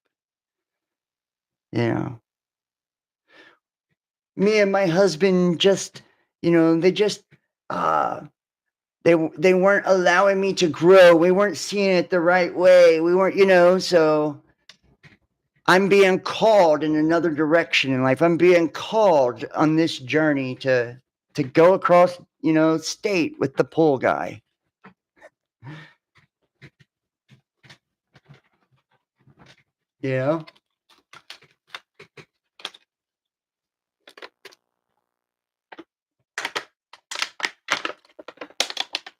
It's sad. It's sad, but this is this is bigger than just cults. This stems from broken, psychological trauma within individuals first. They decided to send me to a place called Flag in Florida in America. And they send you there to become trained. They consider that place to be the mecca of Scientology. They paid for me to go over there. Then once I got there, they took my actual passport off me and they kept that. So I couldn't leave if I wanted to. And I was doing courses over there in America. It was an even harder schedule than it was in England. It was even longer. And hopefully I did see here. Make sure you guys hit that thumbs up for me if you guys are in the chat. It helps with these algorithms. But I did see that it says we've detected videos in the stream, so hopefully they don't Jada Pinkett. Jada Pinkett, seriously, John, you are one of the most knowledgeable, intelligent guys I've listened to. Thank you so much, man. Thank you. I appreciate that.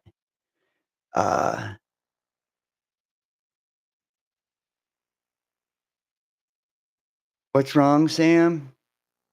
Sorry, guys. I'm just now catching up with the chat here. I see Sam saying, got it back. Yeah, we live in the Cincinnati area, so that there's tornadoes everywhere. I don't know if you guys are, there've been like tornadoes supposedly popping up every fucking where. But hey, Amy, Christina, Kimberly, Sammy, where's all the males at tonight?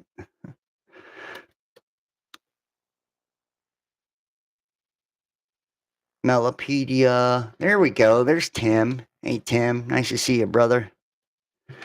But, so this is what I'm talking about. Like, and make sure you guys hit the thumbs up for me. If you guys are in the chat, like I said, it really, really does help with the YouTube algorithms. It pushes it to more people and it costs nothing. So like I was saying here, and hopefully they don't, you guys, if you lost the stream, like somebody try to let me know. Hopefully you didn't lose the stream here.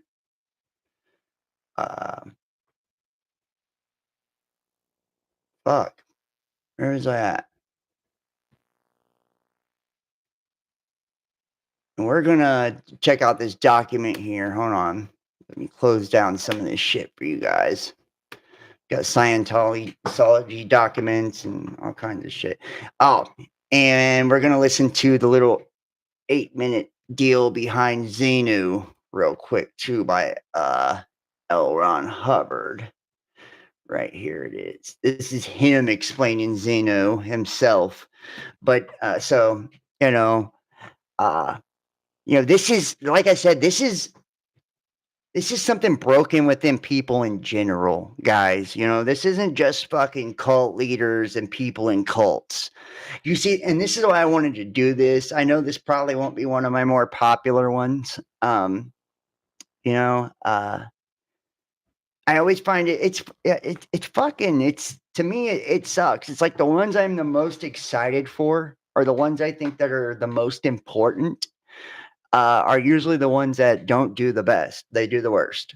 It's usually the ones that I think, I'm like, this ain't that people find more. They want the more entertaining shit. They don't want the real learning, it seems, anymore. Long form podcasts are already, the thing of the past anyways, for the most part.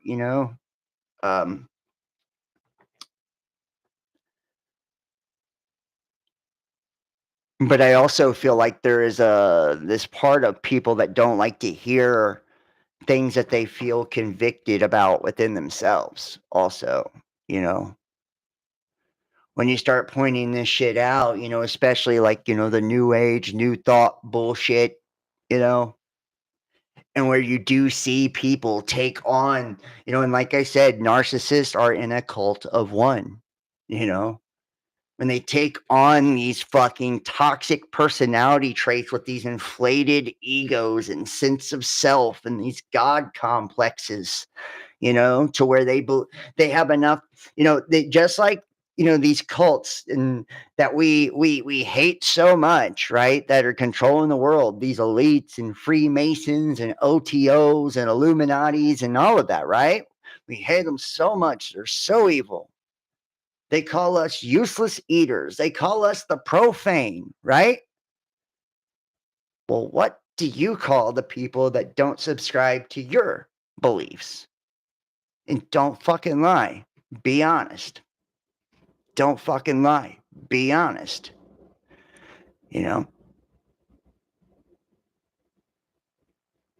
call them sheeple. Sheep. NPCs. Right? Same shit. Same inflated sense of self. Same inflated ego. Looking down on others because they don't believe what you believe and don't think how you think. And don't subscribe to the version of reality that you subscribe to. Right?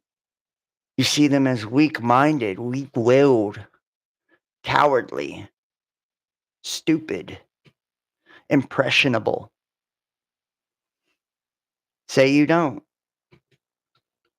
Say you don't. You're lying. You know how I know?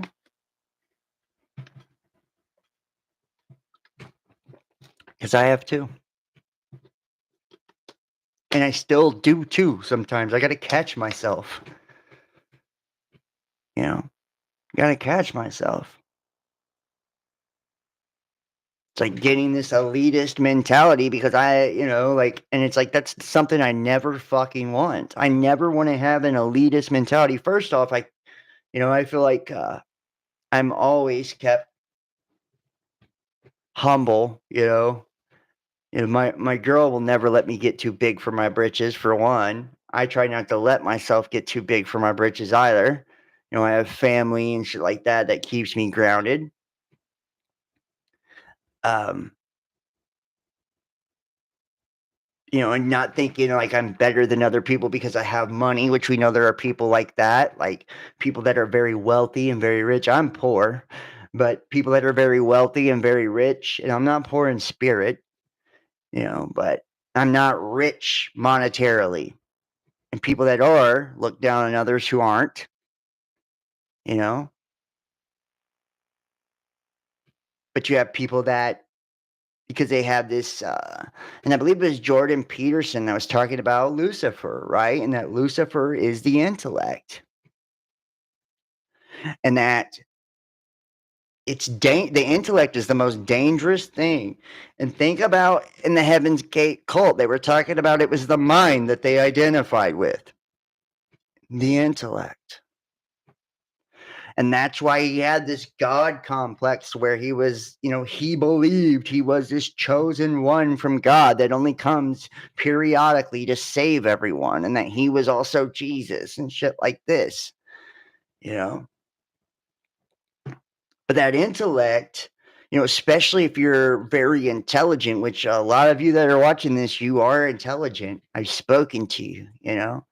I've seen your post online. I've watched your videos. Like, you know, I've talked to you. Like, I've interacted with you for years and years now. Like, and it's a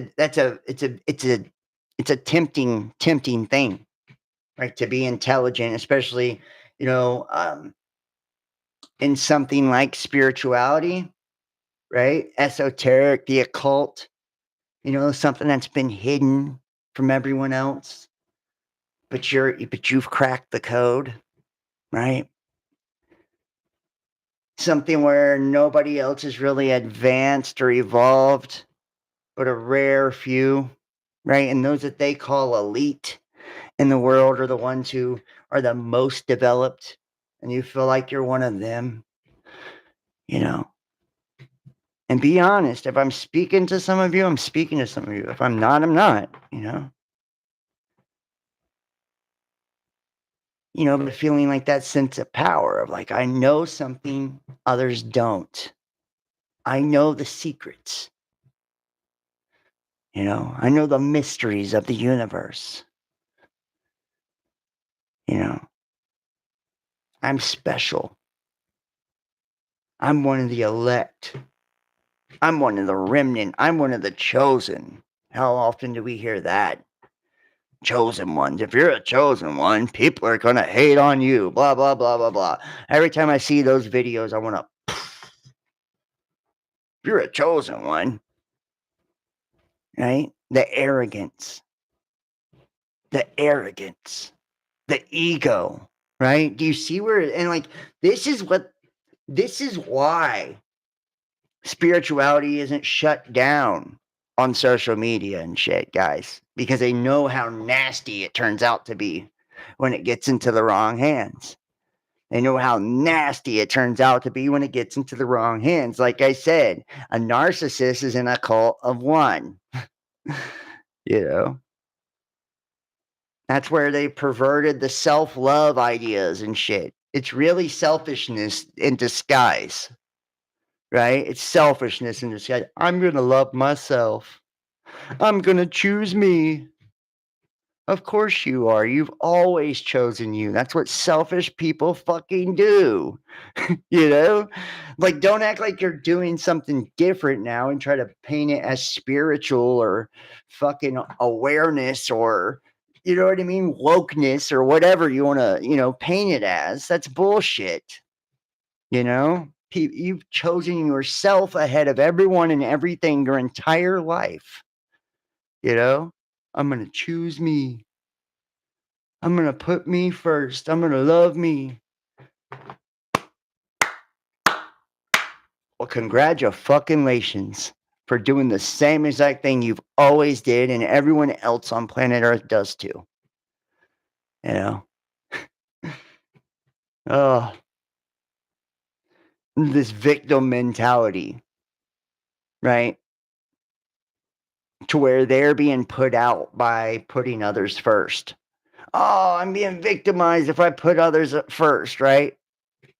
If I put someone else's well-being or happiness or anything like that, ahead of mine, if I'm selfless in any way, then I'm being victimized. I'm being taken advantage of, and I need to love myself first.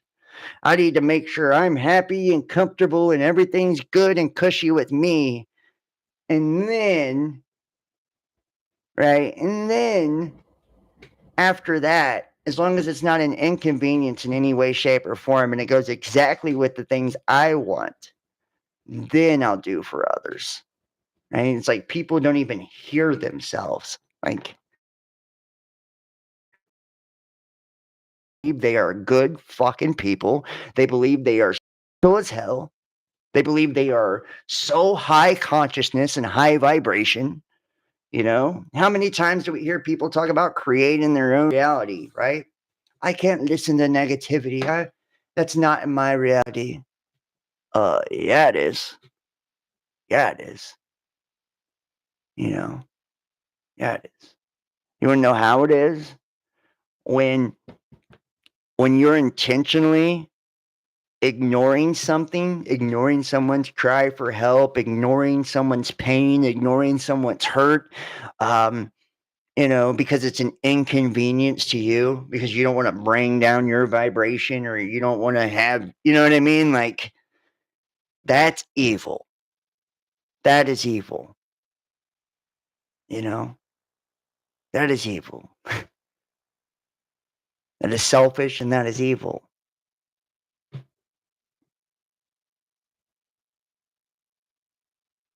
And it's like we're nurturing through the internet a whole army of L. Ron Hubbards, a bunch of condescending people, overstocked with information, right? They have all the information you could want, right? They know, they can research, they can, spout off all kinds of fucking information, right? But no actual morals, no principles,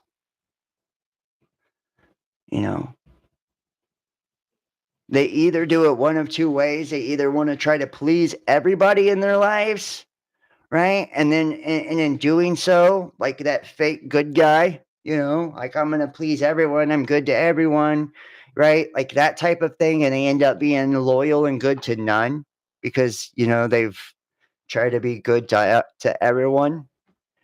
They don't really stand for anything. They don't really have, they don't have a backbone. They don't have, and you've got to draw a line of like what you're and who you're loyal to, what you're loyal to, and you can't do that to everyone and everything and shit. Like, then you're doing yourself and everyone a disservice. You're being loyal to no one, that way. When you're trying to be a friend to everybody, you're being a friend to no one. So we get that, which is a fake thing as well. That's people that's wanting to be accepted or seen as good, right?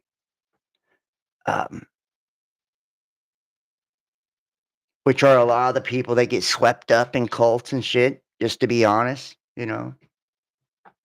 because they can't make decisions and choices for themselves.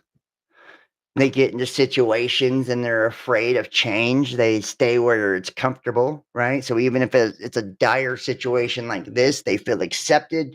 They know it's toxic. They know it's bad. They know it's detrimental. They know it's ruining them or ruining their life, or, it's like they won't step out of it because they feel they belong to something.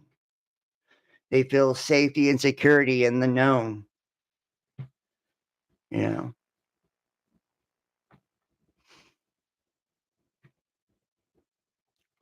Or, you get the opposite, the people that are, loyal to none, friends to none, right? Like, the only one they're worried about is them, And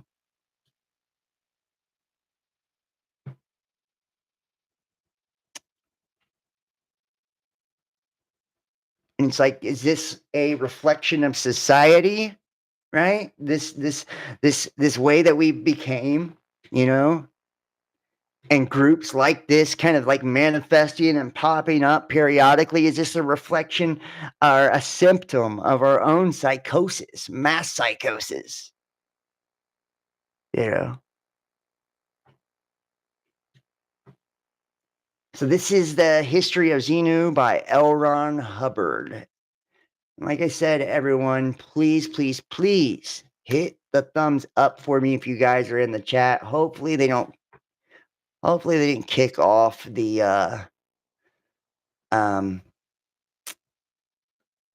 looks like we're still running. So yeah, so please hit the thumbs up if you guys are in the live YouTube chat, and share this link to your social media. Subscribe. If you want to comment, you have to subscribe to comment. I've changed the settings on this channel. So I'm not letting people who ain't subscribed come on and troll and shit. I want people to actually, you know, and consider donating to the channel too. You know, that's how I'll take care of me, and I appreciate all of the, you know, the gifts and all that good stuff too. And even the smallest gifts I'm grateful for. So thank you so much. Here we go.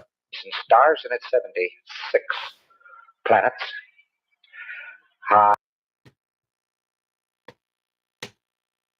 For this planet and for this confederacy of the 21 adjacent stars and its 76 planets, the incident too, it is a very long, involved, and complex incident. It's about 36 days. It starts out normally with a capture, some kind or another. Capture. And don't think of yourself as I'm trying to run a capture of having been airy-fairying around in the air and somebody something or other and got you down with a net and all that balderdash. Because people at that particular time and space were walking around in clothes which looked very remarkably like the clothes they wear at this very minute. And the cars they drove looked exactly the same, and the trains they ran looked the same, and the boats they had looked the same. Circa 1950, 1960, this civilization has simply copied our 100% because they were told to. And they walked down streets that looked like these streets and lived in houses that looked like these houses and so on. That's what the hell. And there was quite a bit of huffle-luffle and then upset and so on before R6 took place. What it was the loyal officers were the body, the elected body. They called them the loyal officers. They were there to protect the populations and so forth. And they had elected a fellow by the name of Xenu, could be spelled Xemu, to the supreme ruler. And they were about to unelect him. And he took the last moments he had in office to really goof the floof. Yes, I don't blame you for dropping something. And he took these last moments to really upset it. He, of course, had several key birds who were close to him. He was a suppressive, banned all suppressives.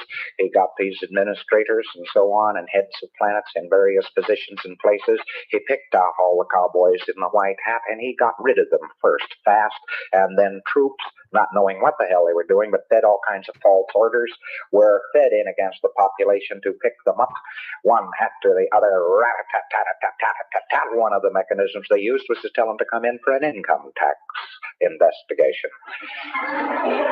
And the United States just copies income tax. They're just R6, they're a bunch of dramatizing psychotics, these guys. So in they went, and the troops started slaughtering them, and then the troops, of course, were ordered out to get a hold of certain bodies of renegade troops, which were ordered to get certain bodies of bad troops, and they shot each other up and implanted each other and wiped it out. They were making... Yeah, and I want you to think about this too. Like what he's saying about the Xenu, right? That he was this ruler and this leader, and they were getting ready to unelect him. He gets rid of all the white hats first, right? Anybody on the good side. Then they go after all the dissidents next, right? And this is because of this depopulation problem on the planet too. Like this is just so fucking You know, a lot of people believe science fiction, you know, is predictive programming. And when you see a lot of sci-fi movies and sci-fi books and shit, and this guy's written more books than anybody on the face of the earth, you could really see why people would believe that. And then what he does to these people next, right? Using these spy planes and vaccines and shit like this. And billiard balls out of these places. They were imported. They were actually, the trick was to shoot somebody, disable somebody, very often a needle into a lung, and at the same time to hit him with frozen alcohol and glycol, which preparation is guaranteed to pick up a Thetan. All he had to do was pick him up and put him in a refrigerator, and they had him, boy. Because he tried to exteriorize from the body, there he was, frozen. And they threw him into collection points, boxed them up in boxes, threw them into space planes, which are the exact DC-8s. The DC-8 airplane is the exact copy of the space plane of that day. And no difference, except the DC-8 had fans, propellers on it, and the space plane didn't. And they threw them into refrigerated units and so on, in view of the fact that Einstein was absolutely right. No man can't go faster than the speed of sound, or speed of light, which is a bunch of balderdash. The length of time from the planet Coltis to the planet Tigiak, which is the name of this planet, was 9 weeks, and you'll see that it's many light years. Coltis is one of the planets, and is to this day one of the planets of the North Star. Polaris. One of the planets of the North Star. And in the whole 369 Tesla theory, right, with and this is a hard one. I'm not going to get into all of it because it's so complicated, but basically the soul luminescence, you know, and star in a jar, the holographic projection, simulation theory, whatever, right? That this North Star is like the projection point for the Earth, right? Like that's what's projecting down. And I have a video on it on my channel here. It's on the reels or shorts here on YouTube, reels on Facebook. You know, and that's where the Masonic compass and shit, it like bounces off from the hollow earth back up, and you know, it's like 3, 6, 9. Basically 9 is like the highest dimension, 6 is the physical earth dimension, and the inner is like the triune, the Trinity. You know, it's like how we're mind, body, spirit, and soul. It's showing like the different layers of creation, right? It's like the sacred geometry, and it all comes from Polaris, the North Star. So, you know, there's weird shit within even Scientology and even Heaven's Gate and all of these cultish shits, right? Like they sprinkle in truth with their lies. And people were buried in here by the billions and the billions and the billions, and they were buried in here with boxes, and they were put in boxes and stacked around. And the people who were on this planet, they were put in boxes. And think about it, right? What is it? The hippocampus, right? Which controls speech in the brain. I could be wrong. Right, but that's the black box, right, which controls language in the mind, represents Saturn's cube, right? The golden cube, the black box. Remember, Saturn, the soul system, it's the Lord of the Rings, right? You know, in this black cube religion here on Earth of Saturn, the Saturn moon matrix, right, where Saturn's, you know, rings or crystalline rings that vibrate, you know, this frequency, this hexagon, which is a cube on the North Pole, the all-seeing eye on the South Pole. We've even seen Terrence Howard show you with like the dodecahedrons and all of that, how the polygons all make the planet Saturn, right? Saturn is the father of time, right? And that's where the 666 and all that, that's a Masonic black cube. All this comes from, right? And the moon acts as like this parabolic dish, essentially like bouncing Saturn's signal to suppress planet Earth, as well as filtering pure awareness from the sun. So it contains all energies of the 7 sons of Satan, which are the 7 main planets of the solar system, which are the archons or the governors or the watchers or whatever, right? And all these planets are responsible for the 7 chakras, 7 days of the week, 7 colors of the rainbow, right? And we are actively impressing upon or imposing color actively upon our reality, our creation, and we're filtering it through us. We're receiving it through us. Right, but everything is within a cube, the angles and shit, and that's why, like in Tartaria, the ancients, the Vimanas and all of this, they all had curvature to their buildings and shit, and their acoustics, right, for sound and vibration, and they were able to levitate things and create free energy using mercury and gold and all of this because and copper. And basically the Tesla coils, the energy of the earth, all these pyramids and shit and ancient structures are built on Earth's grid, harnessing the energy.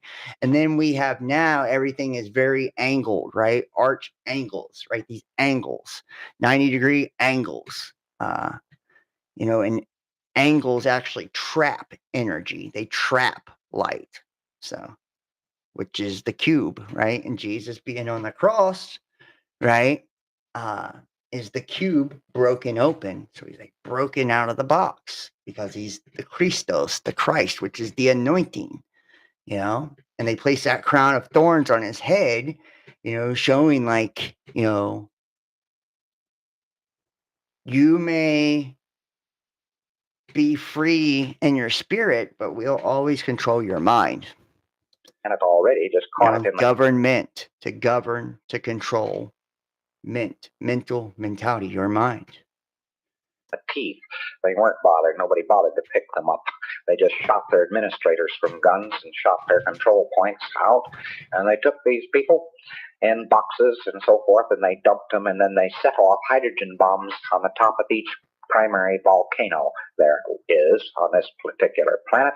And when they blew up, it blew the Thetans into the air, and after the bomb, an electronic ribbon, which also was a type of standing wave, was erected over the area. The tremendous winds of the planet blew every Thetan there was straight into those particular vacuum zones which had been created. These were brought down, packed up, and put in front of projection machines, which with sound and color pictures first gave them the implant which you know as clearing course, and then a whole and projectors, right? Projections. Remember, we're born in the image of the Elohim, right? Which is, image means a projection, a phantom, an illusion.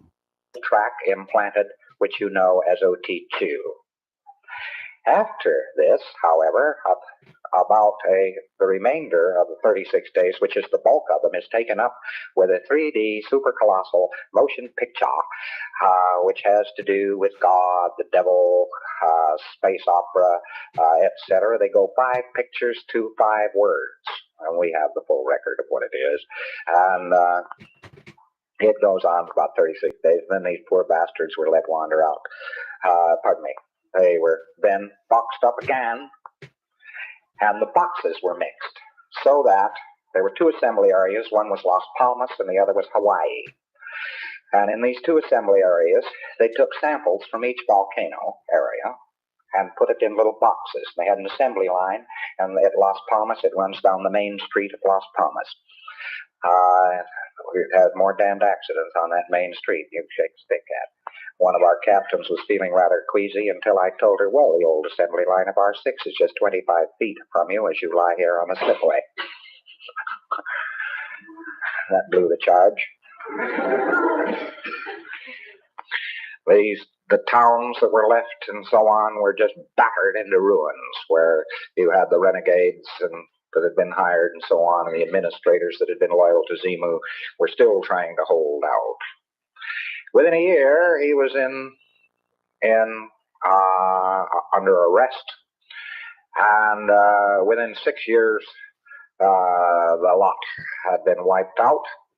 The loyal officer was triumphant. Xenu was put with several of his cohorts in the center of a mountain, which is still on one of these planets. And think about this. This is the rebellion of Lucifer in heaven, right? It's what it's ultimately talking about, you know. And these motion pictures that all these Thetans were brainwashed with, you know, God, the devil, the Bible, all that shit. Basically saying that's the religion they brainwashed these Thetans with, right? And eventually he was overthrown, and all his loyal people with him, loyal officers, which sounds like some fucking Freemason shit, right? Because that's how they talk. Like what is it called? Worshipful master and shit like that. They have, you know, in the Scottish Rite and the different degrees, they have different names with the worshipful master, and there's different officers of the lodge, right? And masonry.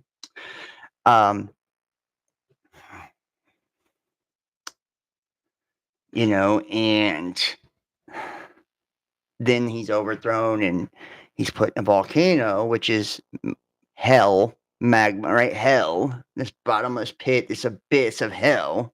And in a wire cage, which is charged with an eternal battery. He's not likely ever to get out.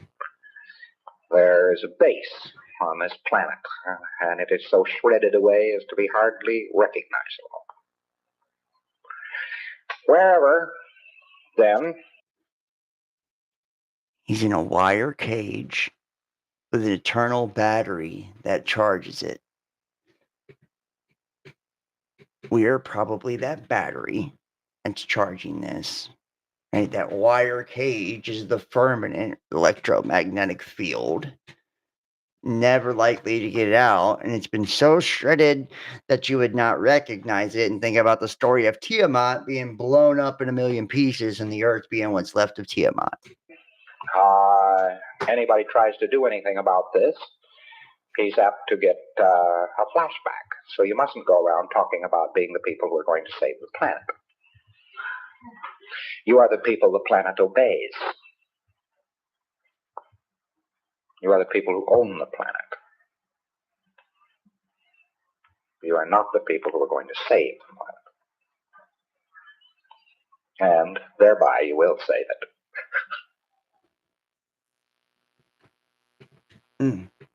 The following is a conversation with Leonard Susskind. Think about that, right? You are the people that own the planet. By owning it, thereby, you know, that's how you save the planet. That's fucking crazy, man. I'm serious. That is wild shit.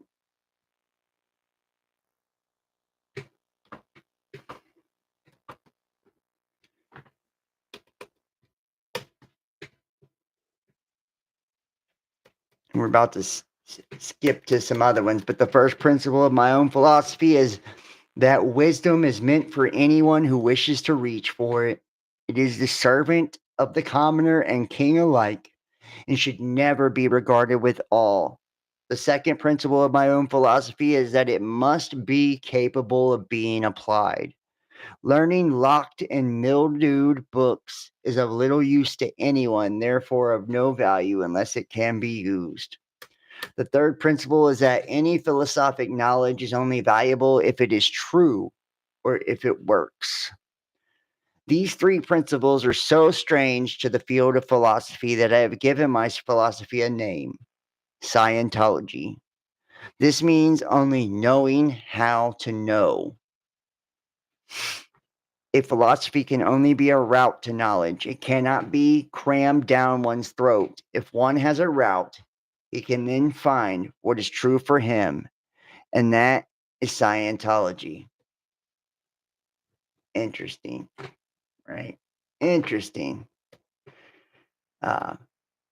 So let's take a look at the Buddhafield next and Jonestown, and then we'll wrap it up, I think. Buddhafield new religious movement they did a documentary on this one called Holy Hell. This was a gay porn star. Buddhafield is a cult in the United States. It began in the 80s in Hollywood and continues in Hawaii today. And notice, L. Ron Hubbard with Hawaii and Hollywood. So isn't it strange, right? Often recruiting through yoga studios, the group has been described as a cult by some former members. The leader of Buddhafield is a man previously known as Michel Andreas, the teacher, Oregi, born Jamie Gomez.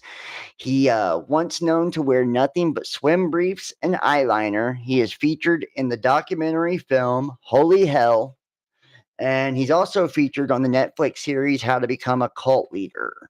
Buddhafield largely espouses New Age ideas. Jaime Gomez thinks of himself as God and encourages his followers to think of themselves as God as well. Buddhafield uses the Sanskrit word Shakti, meaning power, for Gomez's alleged power transference to his followers using his finger. Gomez cites the Bhagavad Gita as a source. Gomez demanded his followers remain celibate despite himself allegedly having sexual intercourse with various followers.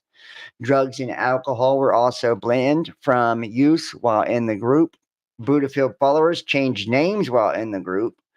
Holy Hell director explains that a lot of the principles of the East versus West that we were doing, surrendering to the guru, dropping your ego, taking your shoes off before you walk into a room and leave the world behind. We didn't think of it as giving our power. We thought of it as empowering. 3 to 5 hour ballet practices, 2 to 3 days each week were often a part of the group's activities, with members even missing their jobs for practice. The resulting performance was never shown to anyone outside of Buddhafield.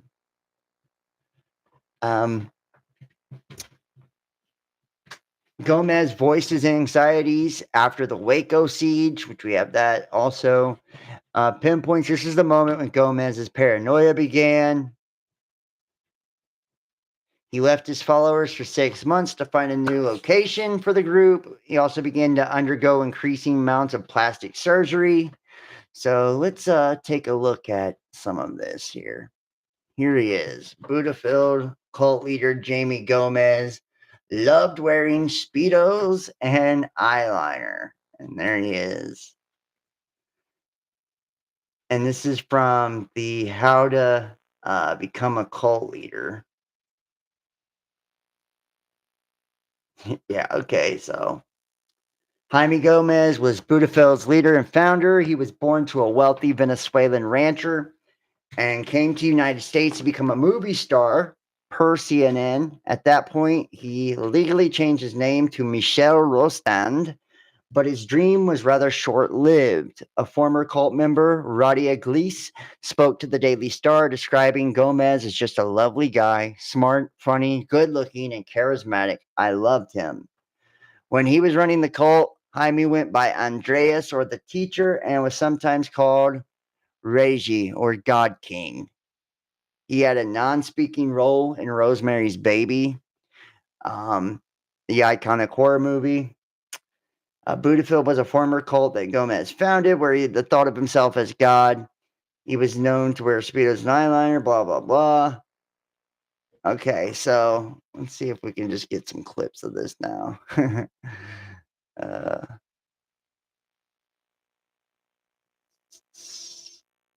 Get so much on Scientology. I could go on for the Scientology shit all night, literally. Here's the Holy Hell trailer for Jaime Gomez's. My name is Will Allen. I started making movies when I was 13. I went to film school, and 3 weeks after graduating, my sister introduced me to her spiritual teacher, and my whole life took a different path.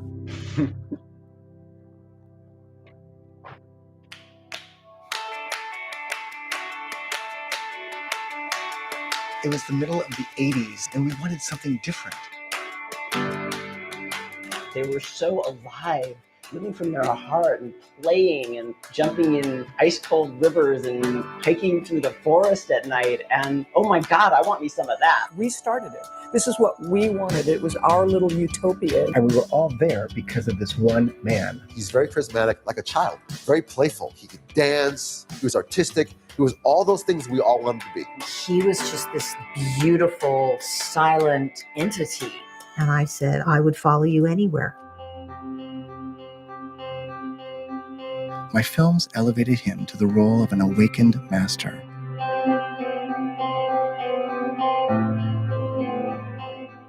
He spoke as if he had gone into the cosmos and come back. He said, what are you willing to give up to know God? It's not like we were forced to be there. We wanted to be there.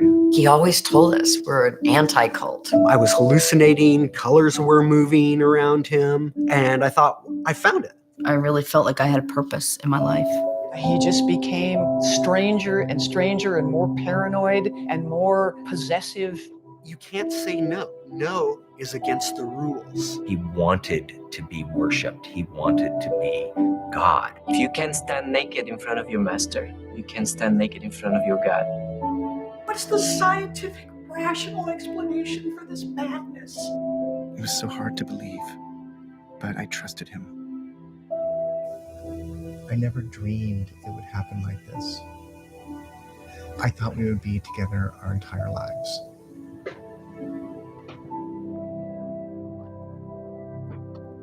So this guy, he would do like these hypnosis things. And I don't know if some of the dudes did it willingly or on their own, but he would fuck them to give them the Shakti, right? The power or whatever. He had this special touch he called the power or whatever, this touch that he did. And that's what dude's like, I seen colors and all this. Like, and he would make them fuck him in order to get this touch. Or when he was doing individual counseling sessions with the guys he liked, because he was gay, he would hypnotize them, so they said, and then he would bang them while they were out, right? So, I mean, that's what they said. Who knows? They probably were playing right into that shit, and just don't want to own it, truth be told. But I mean, that's what they said. And this is Joe Rogan. He bought the guy's building. This is crazy.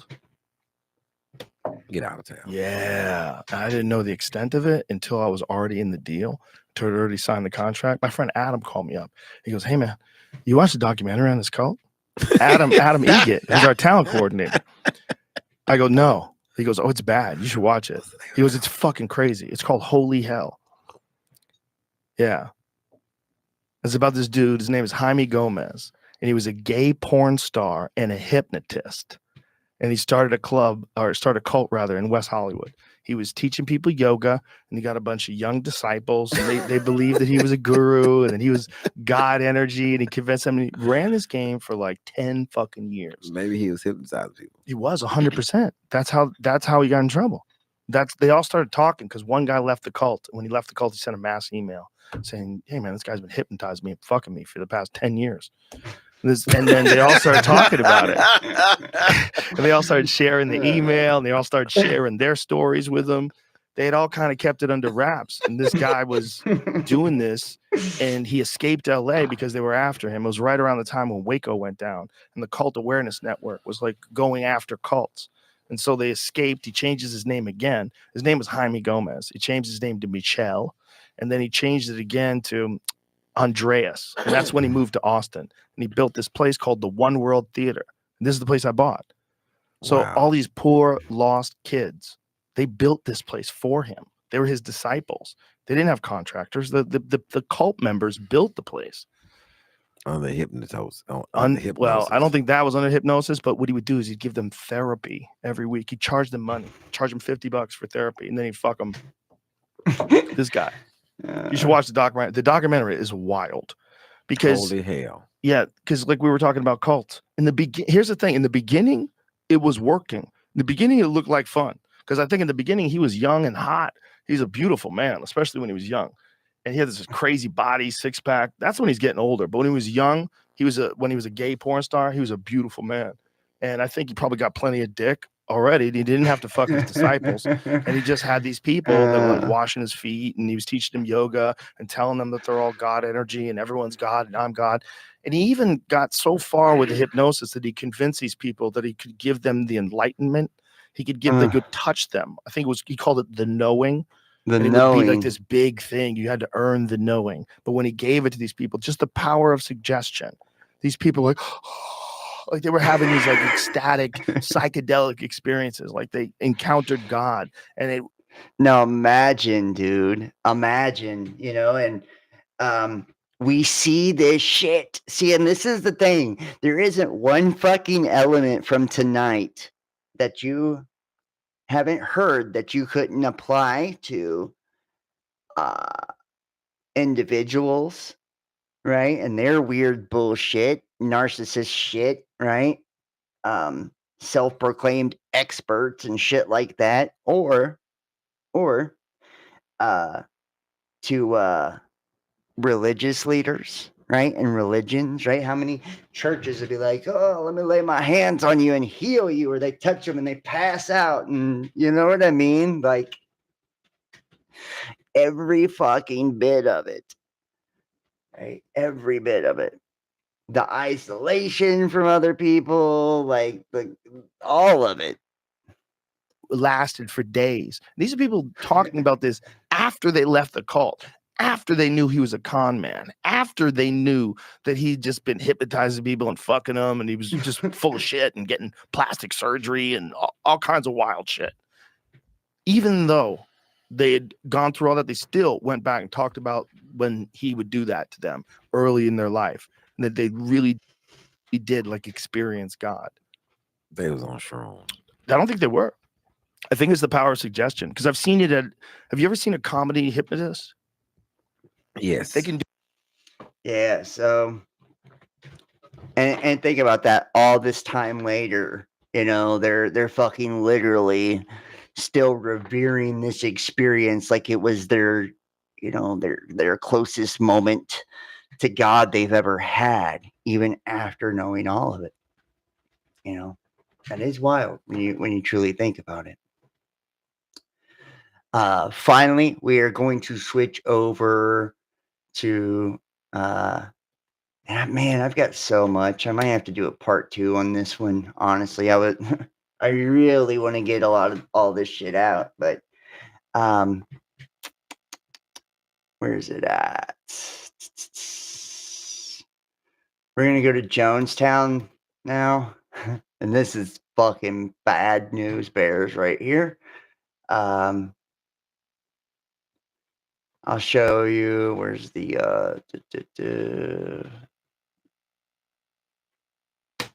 hold on here.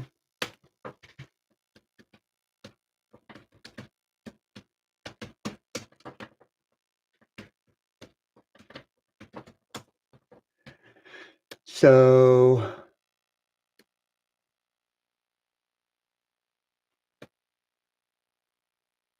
Jonestown is the People's Temple agricultural project, better known by its informal name Jonestown, was a remote settlement in Guyana established by the People's Temple, an American religious movement under the leadership of Jim Jones.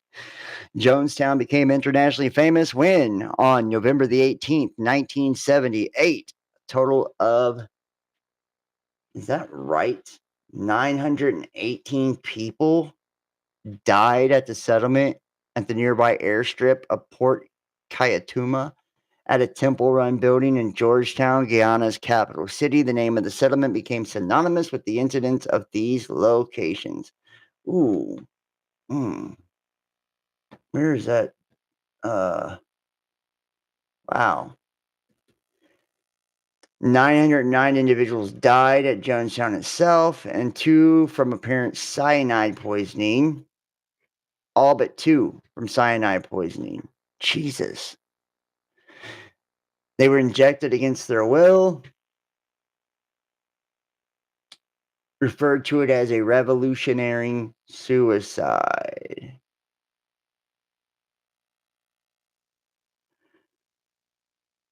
Wow. Holy shit. Well, so if you've ever seen any footage of Jonestown too, let me just go ahead and tell you here. I'm going to close some of this out.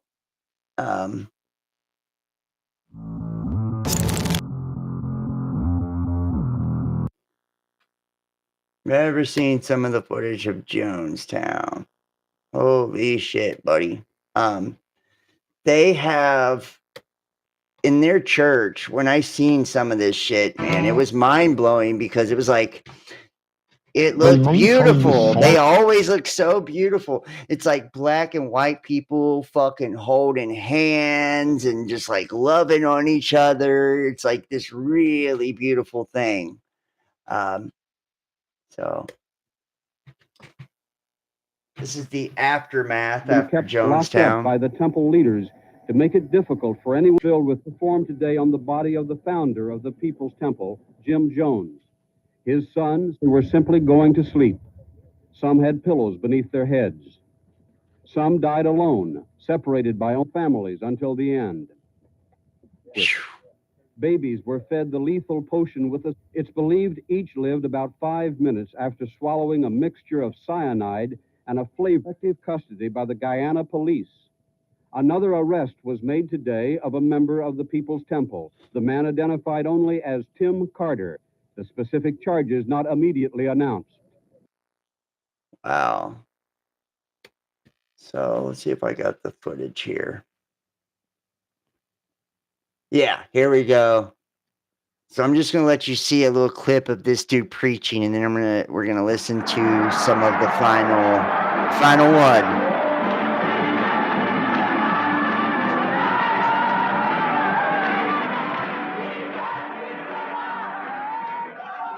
Like I said, check this out. Look. And they have them, and I feel like they did this on purpose because they knew they were filming this shit. And it's like white, black, white, black, white, black, white, black. And you'll watch them as they're sitting down, as they're preaching. They're all fucking holding hands and hugging and kissing.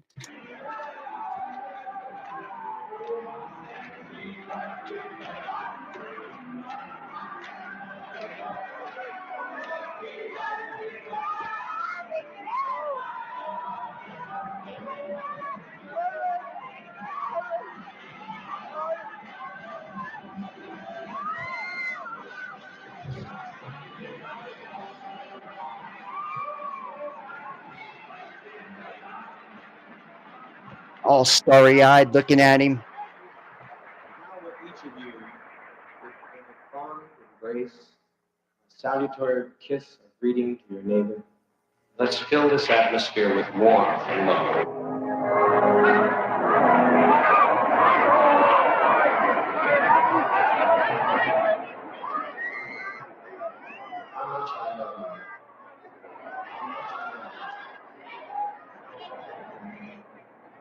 Now as we meditate, See God is love. how they stagger it out here. Love is a healing remedy. We're going to reach out to areas where man has seemed to have difficulty. As we concentrate that the gifts of the Holy Spirit might function, or what the secularists might speak of as the paranormal, let us believe. Let us believe. Sister Ingram, you're concerned about the losing of your sight. You're not able to see me clearly. Things just blur to you. You have to stumble around lately through crowds and are not able to see even people's faces close up to you clearly. That's true. You've told me nothing about your condition. Is that No, correct? I haven't. Give that little sweetheart a little bit of love. Thank you, baby.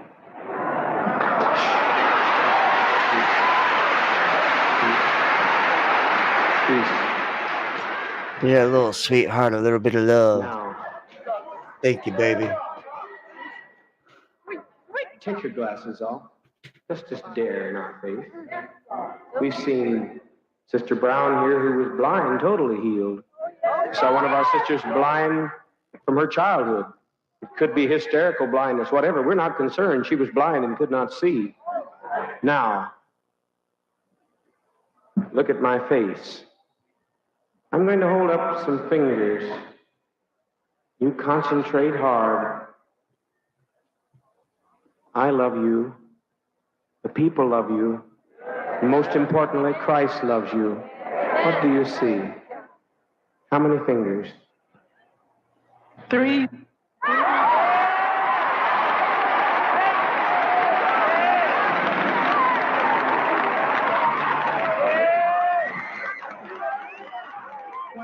One finger.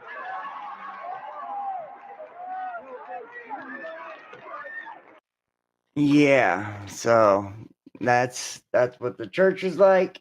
And now we're gonna listen to the final and hopefully we're still going here. Make sure if you guys are watching this over on YouTube, the live chat, make sure to give this a like, hit the thumbs up for me. It helps with the algorithms. Hopefully they cut us off.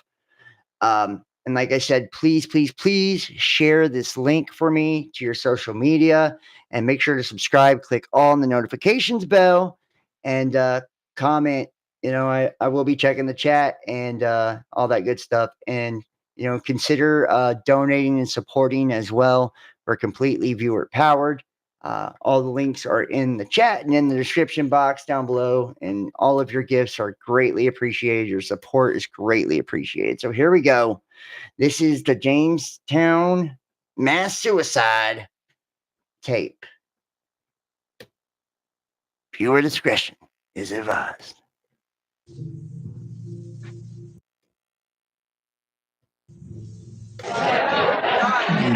Why is it doing that? There we go.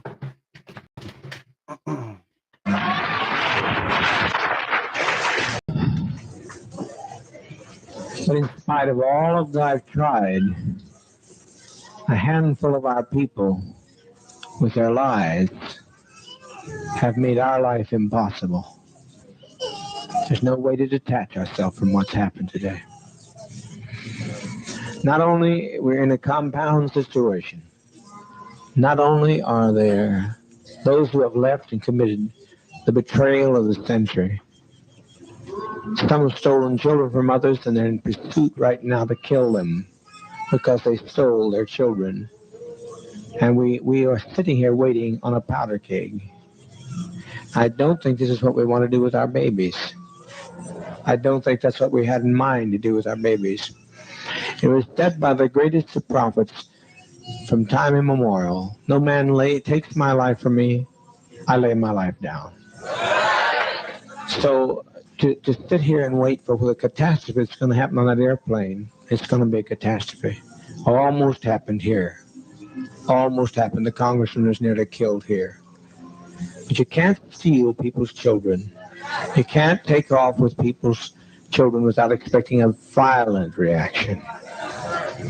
And that's not so unfamiliar to us either. Even if we were Judeo-Christian, if we weren't communists,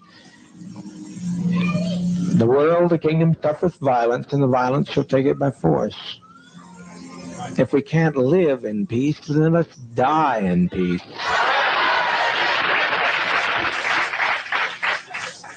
We've been so betrayed. We have been so terribly betrayed. But we tried, and as Jack Beam often said, I don't know where he's at right this moment. Where's Jack? He said, if this only worked one day, it was worthwhile.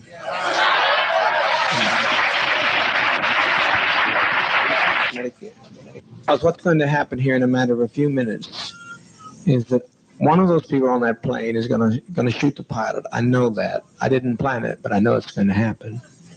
They're going to shoot that pilot, and down comes that plane into the jungle.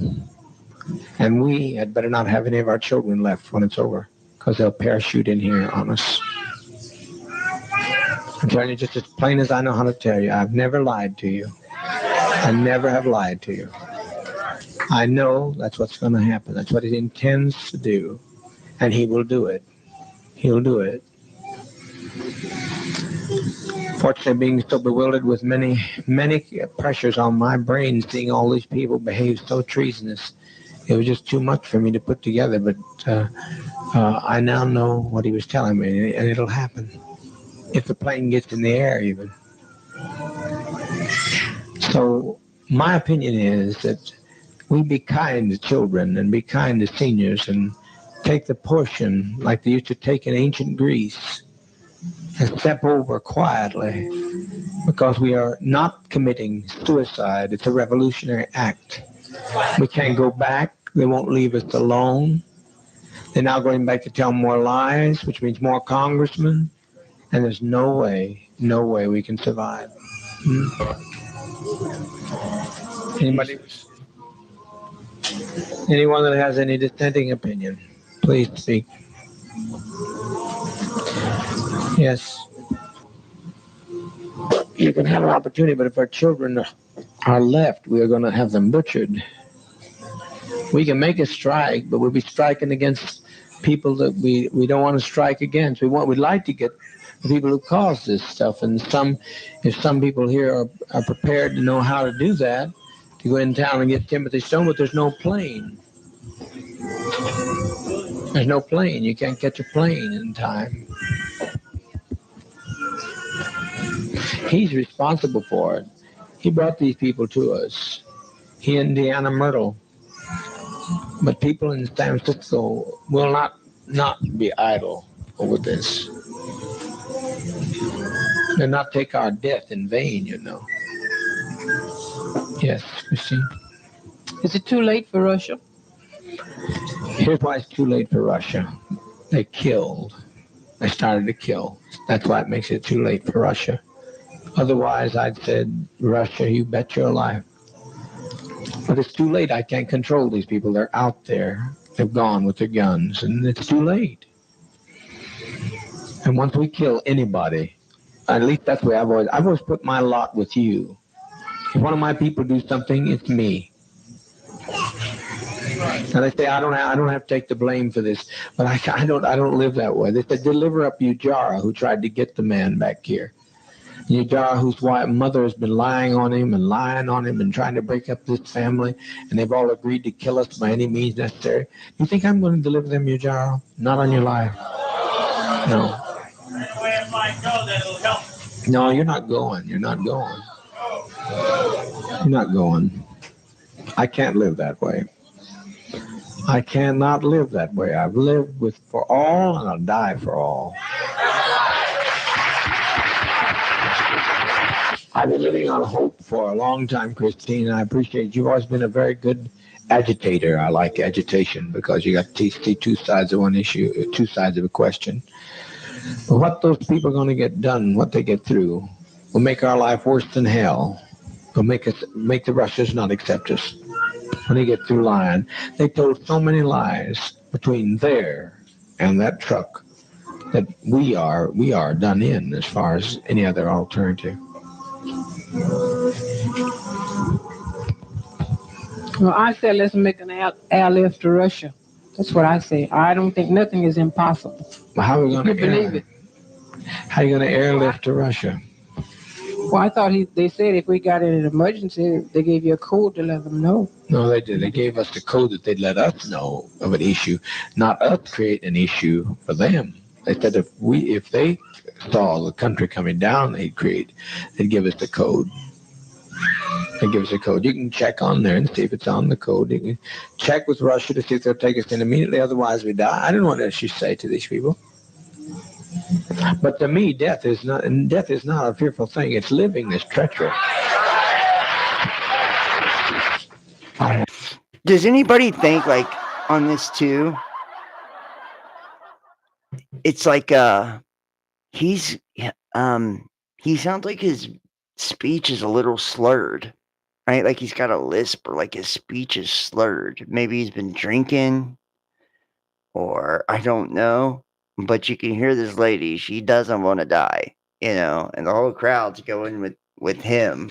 I've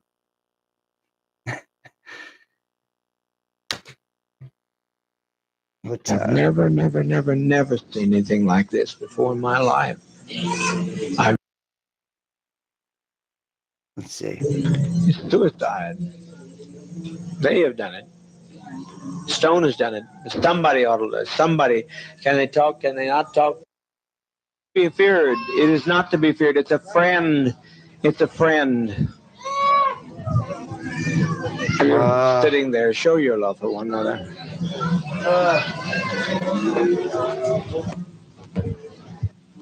Now, this is the point where they're administering it, and I'm not going to play much of this. I'm sorry, guys. I just can't. I can't hang with this kind of shit, but especially kids.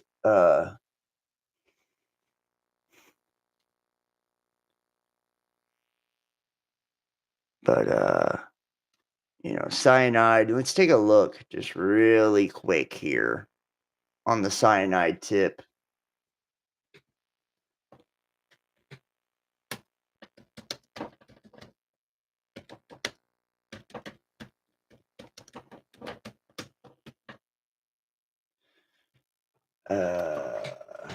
Fast acting, and it takes the body's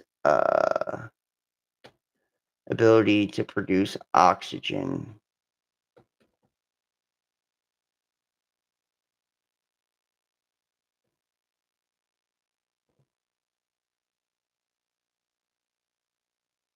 So, but that's what you're hearing. You can hear them like they start crank. I'm pretty sure they start turning back on the music and shit, and you can hear like the kids and shit, and like everybody, like people are just. Calm. Let's get calm. Let's get calm.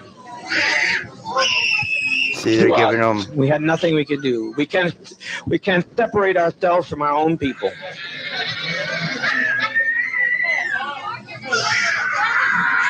For 20 years laying in some old rotten nursing home.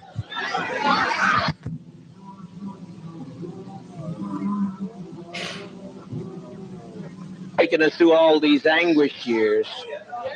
They took us and put us in chains, and that's nothing. There's no comparison to that, to this. They robbed us of our land, and they've taken us and driven us till we tried to find ourselves. We tried to find a new beginning, but it's... Fine, and thank you, Dad. With the green tea in, please.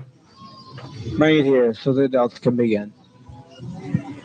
They did the kids first. Fail to follow my advice, you'll be sorry.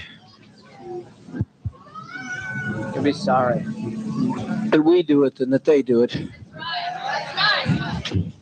Must trust you. You have to step across. And you hear the kids screaming and shit. This world's not our home. They've already done the children. We were saying it sure wasn't. He doesn't want to tell him. All he's doing, if they will tell him, assure these children. Some people assure these children of the relaxation of stepping over to the next plane. We've set an example for others. We've set 1,000 people who say we don't like the way the world is. Stop. Take our life from us. We laid it down. We got tired.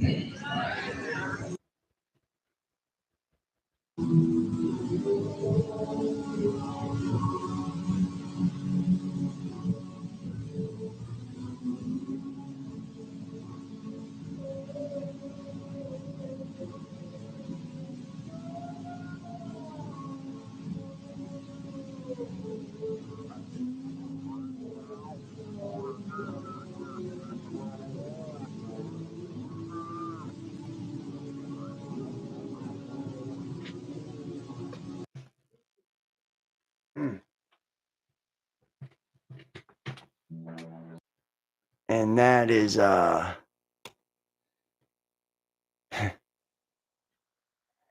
that's where this kind of shit can, yeah, it's hard to listen to. I'm really sorry, guys. I'm sorry to even have to play that. I mean, I am. I'm sorry. That one gets to me. It gets to me big time. I can't listen to those children crying and all of that.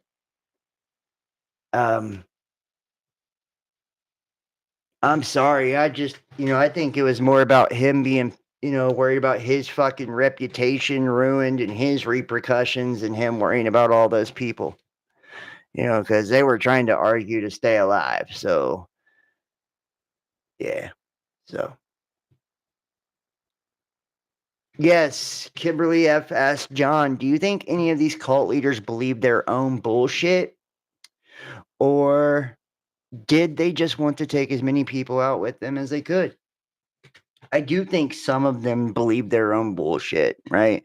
I believe well, remember, I'm saying a narcissist is a cult of one, right? So I do believe that a lot of these people do see themselves as special, as God, like Jaime Gomez wanting to be worshipped and shit like that. Even though he was a hypnotist and shit like that, he felt like he was a superior being, right? And he believed that bullshit. He convinced himself of that. I'm telling you, influence and all that is intoxicating. It is. Jim Jones probably believed he was called by God, and could really heal and shit like that. Doe or whatever, Apple Whitehead or whatever the fuck his weird name was, right? I believe he was very crazy, but he believed a lot of his own shit too, So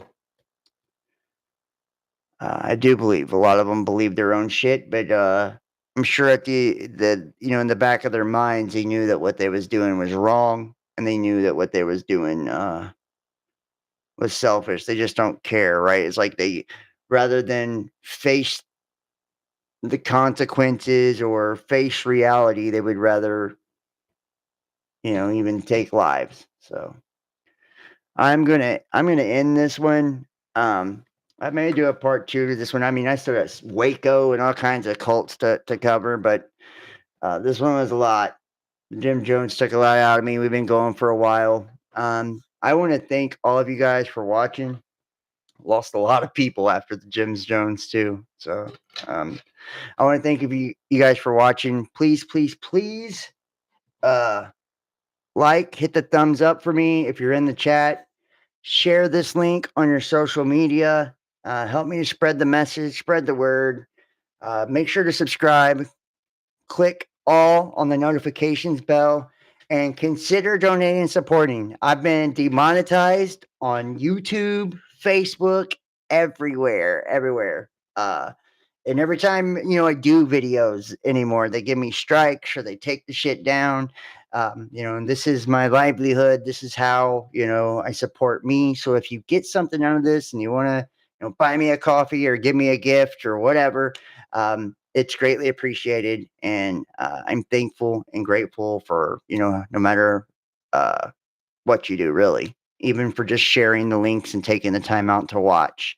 You can donate paypal.me, the Best Damn Podcast, Cash App, Best Damn Podcast, Facebook, Messenger Pay, Facebook.com, John Keane, Best Damn Podcast, or Patreon.com, Best Damn Podcast Official. And if you text 513-393-2396 or email the Real Best Damn Podcast at gmail.com. After you have donated in the month of April, I'll give you the links to the private playlist. I've got about 20 videos here on YouTube that are private, and over 200 watch hours from uncensored content, all the stuff that's been blocked and removed and stuff like that. So different ways to catch all of the, exclusive content. So yeah, and if you'd like to book a personal tarot reading, you can do that as well. They start at $35 or astrology reading. Make sure to follow me, Instagram, Facebook, Best Damn Podcast, Twitter, The Real Best Damn, TikTok at The Best Damn Podcast, YouTube, Best Damn Podcast Official, Best Damn Podcast, and John Keane 33. Thank you guys so much for watching. Thank you for all the shares, likes, and for all the support. I appreciate all of you guys. I love you, and I'll see you next time. Y'all have an awesome, awesome evening. Peace.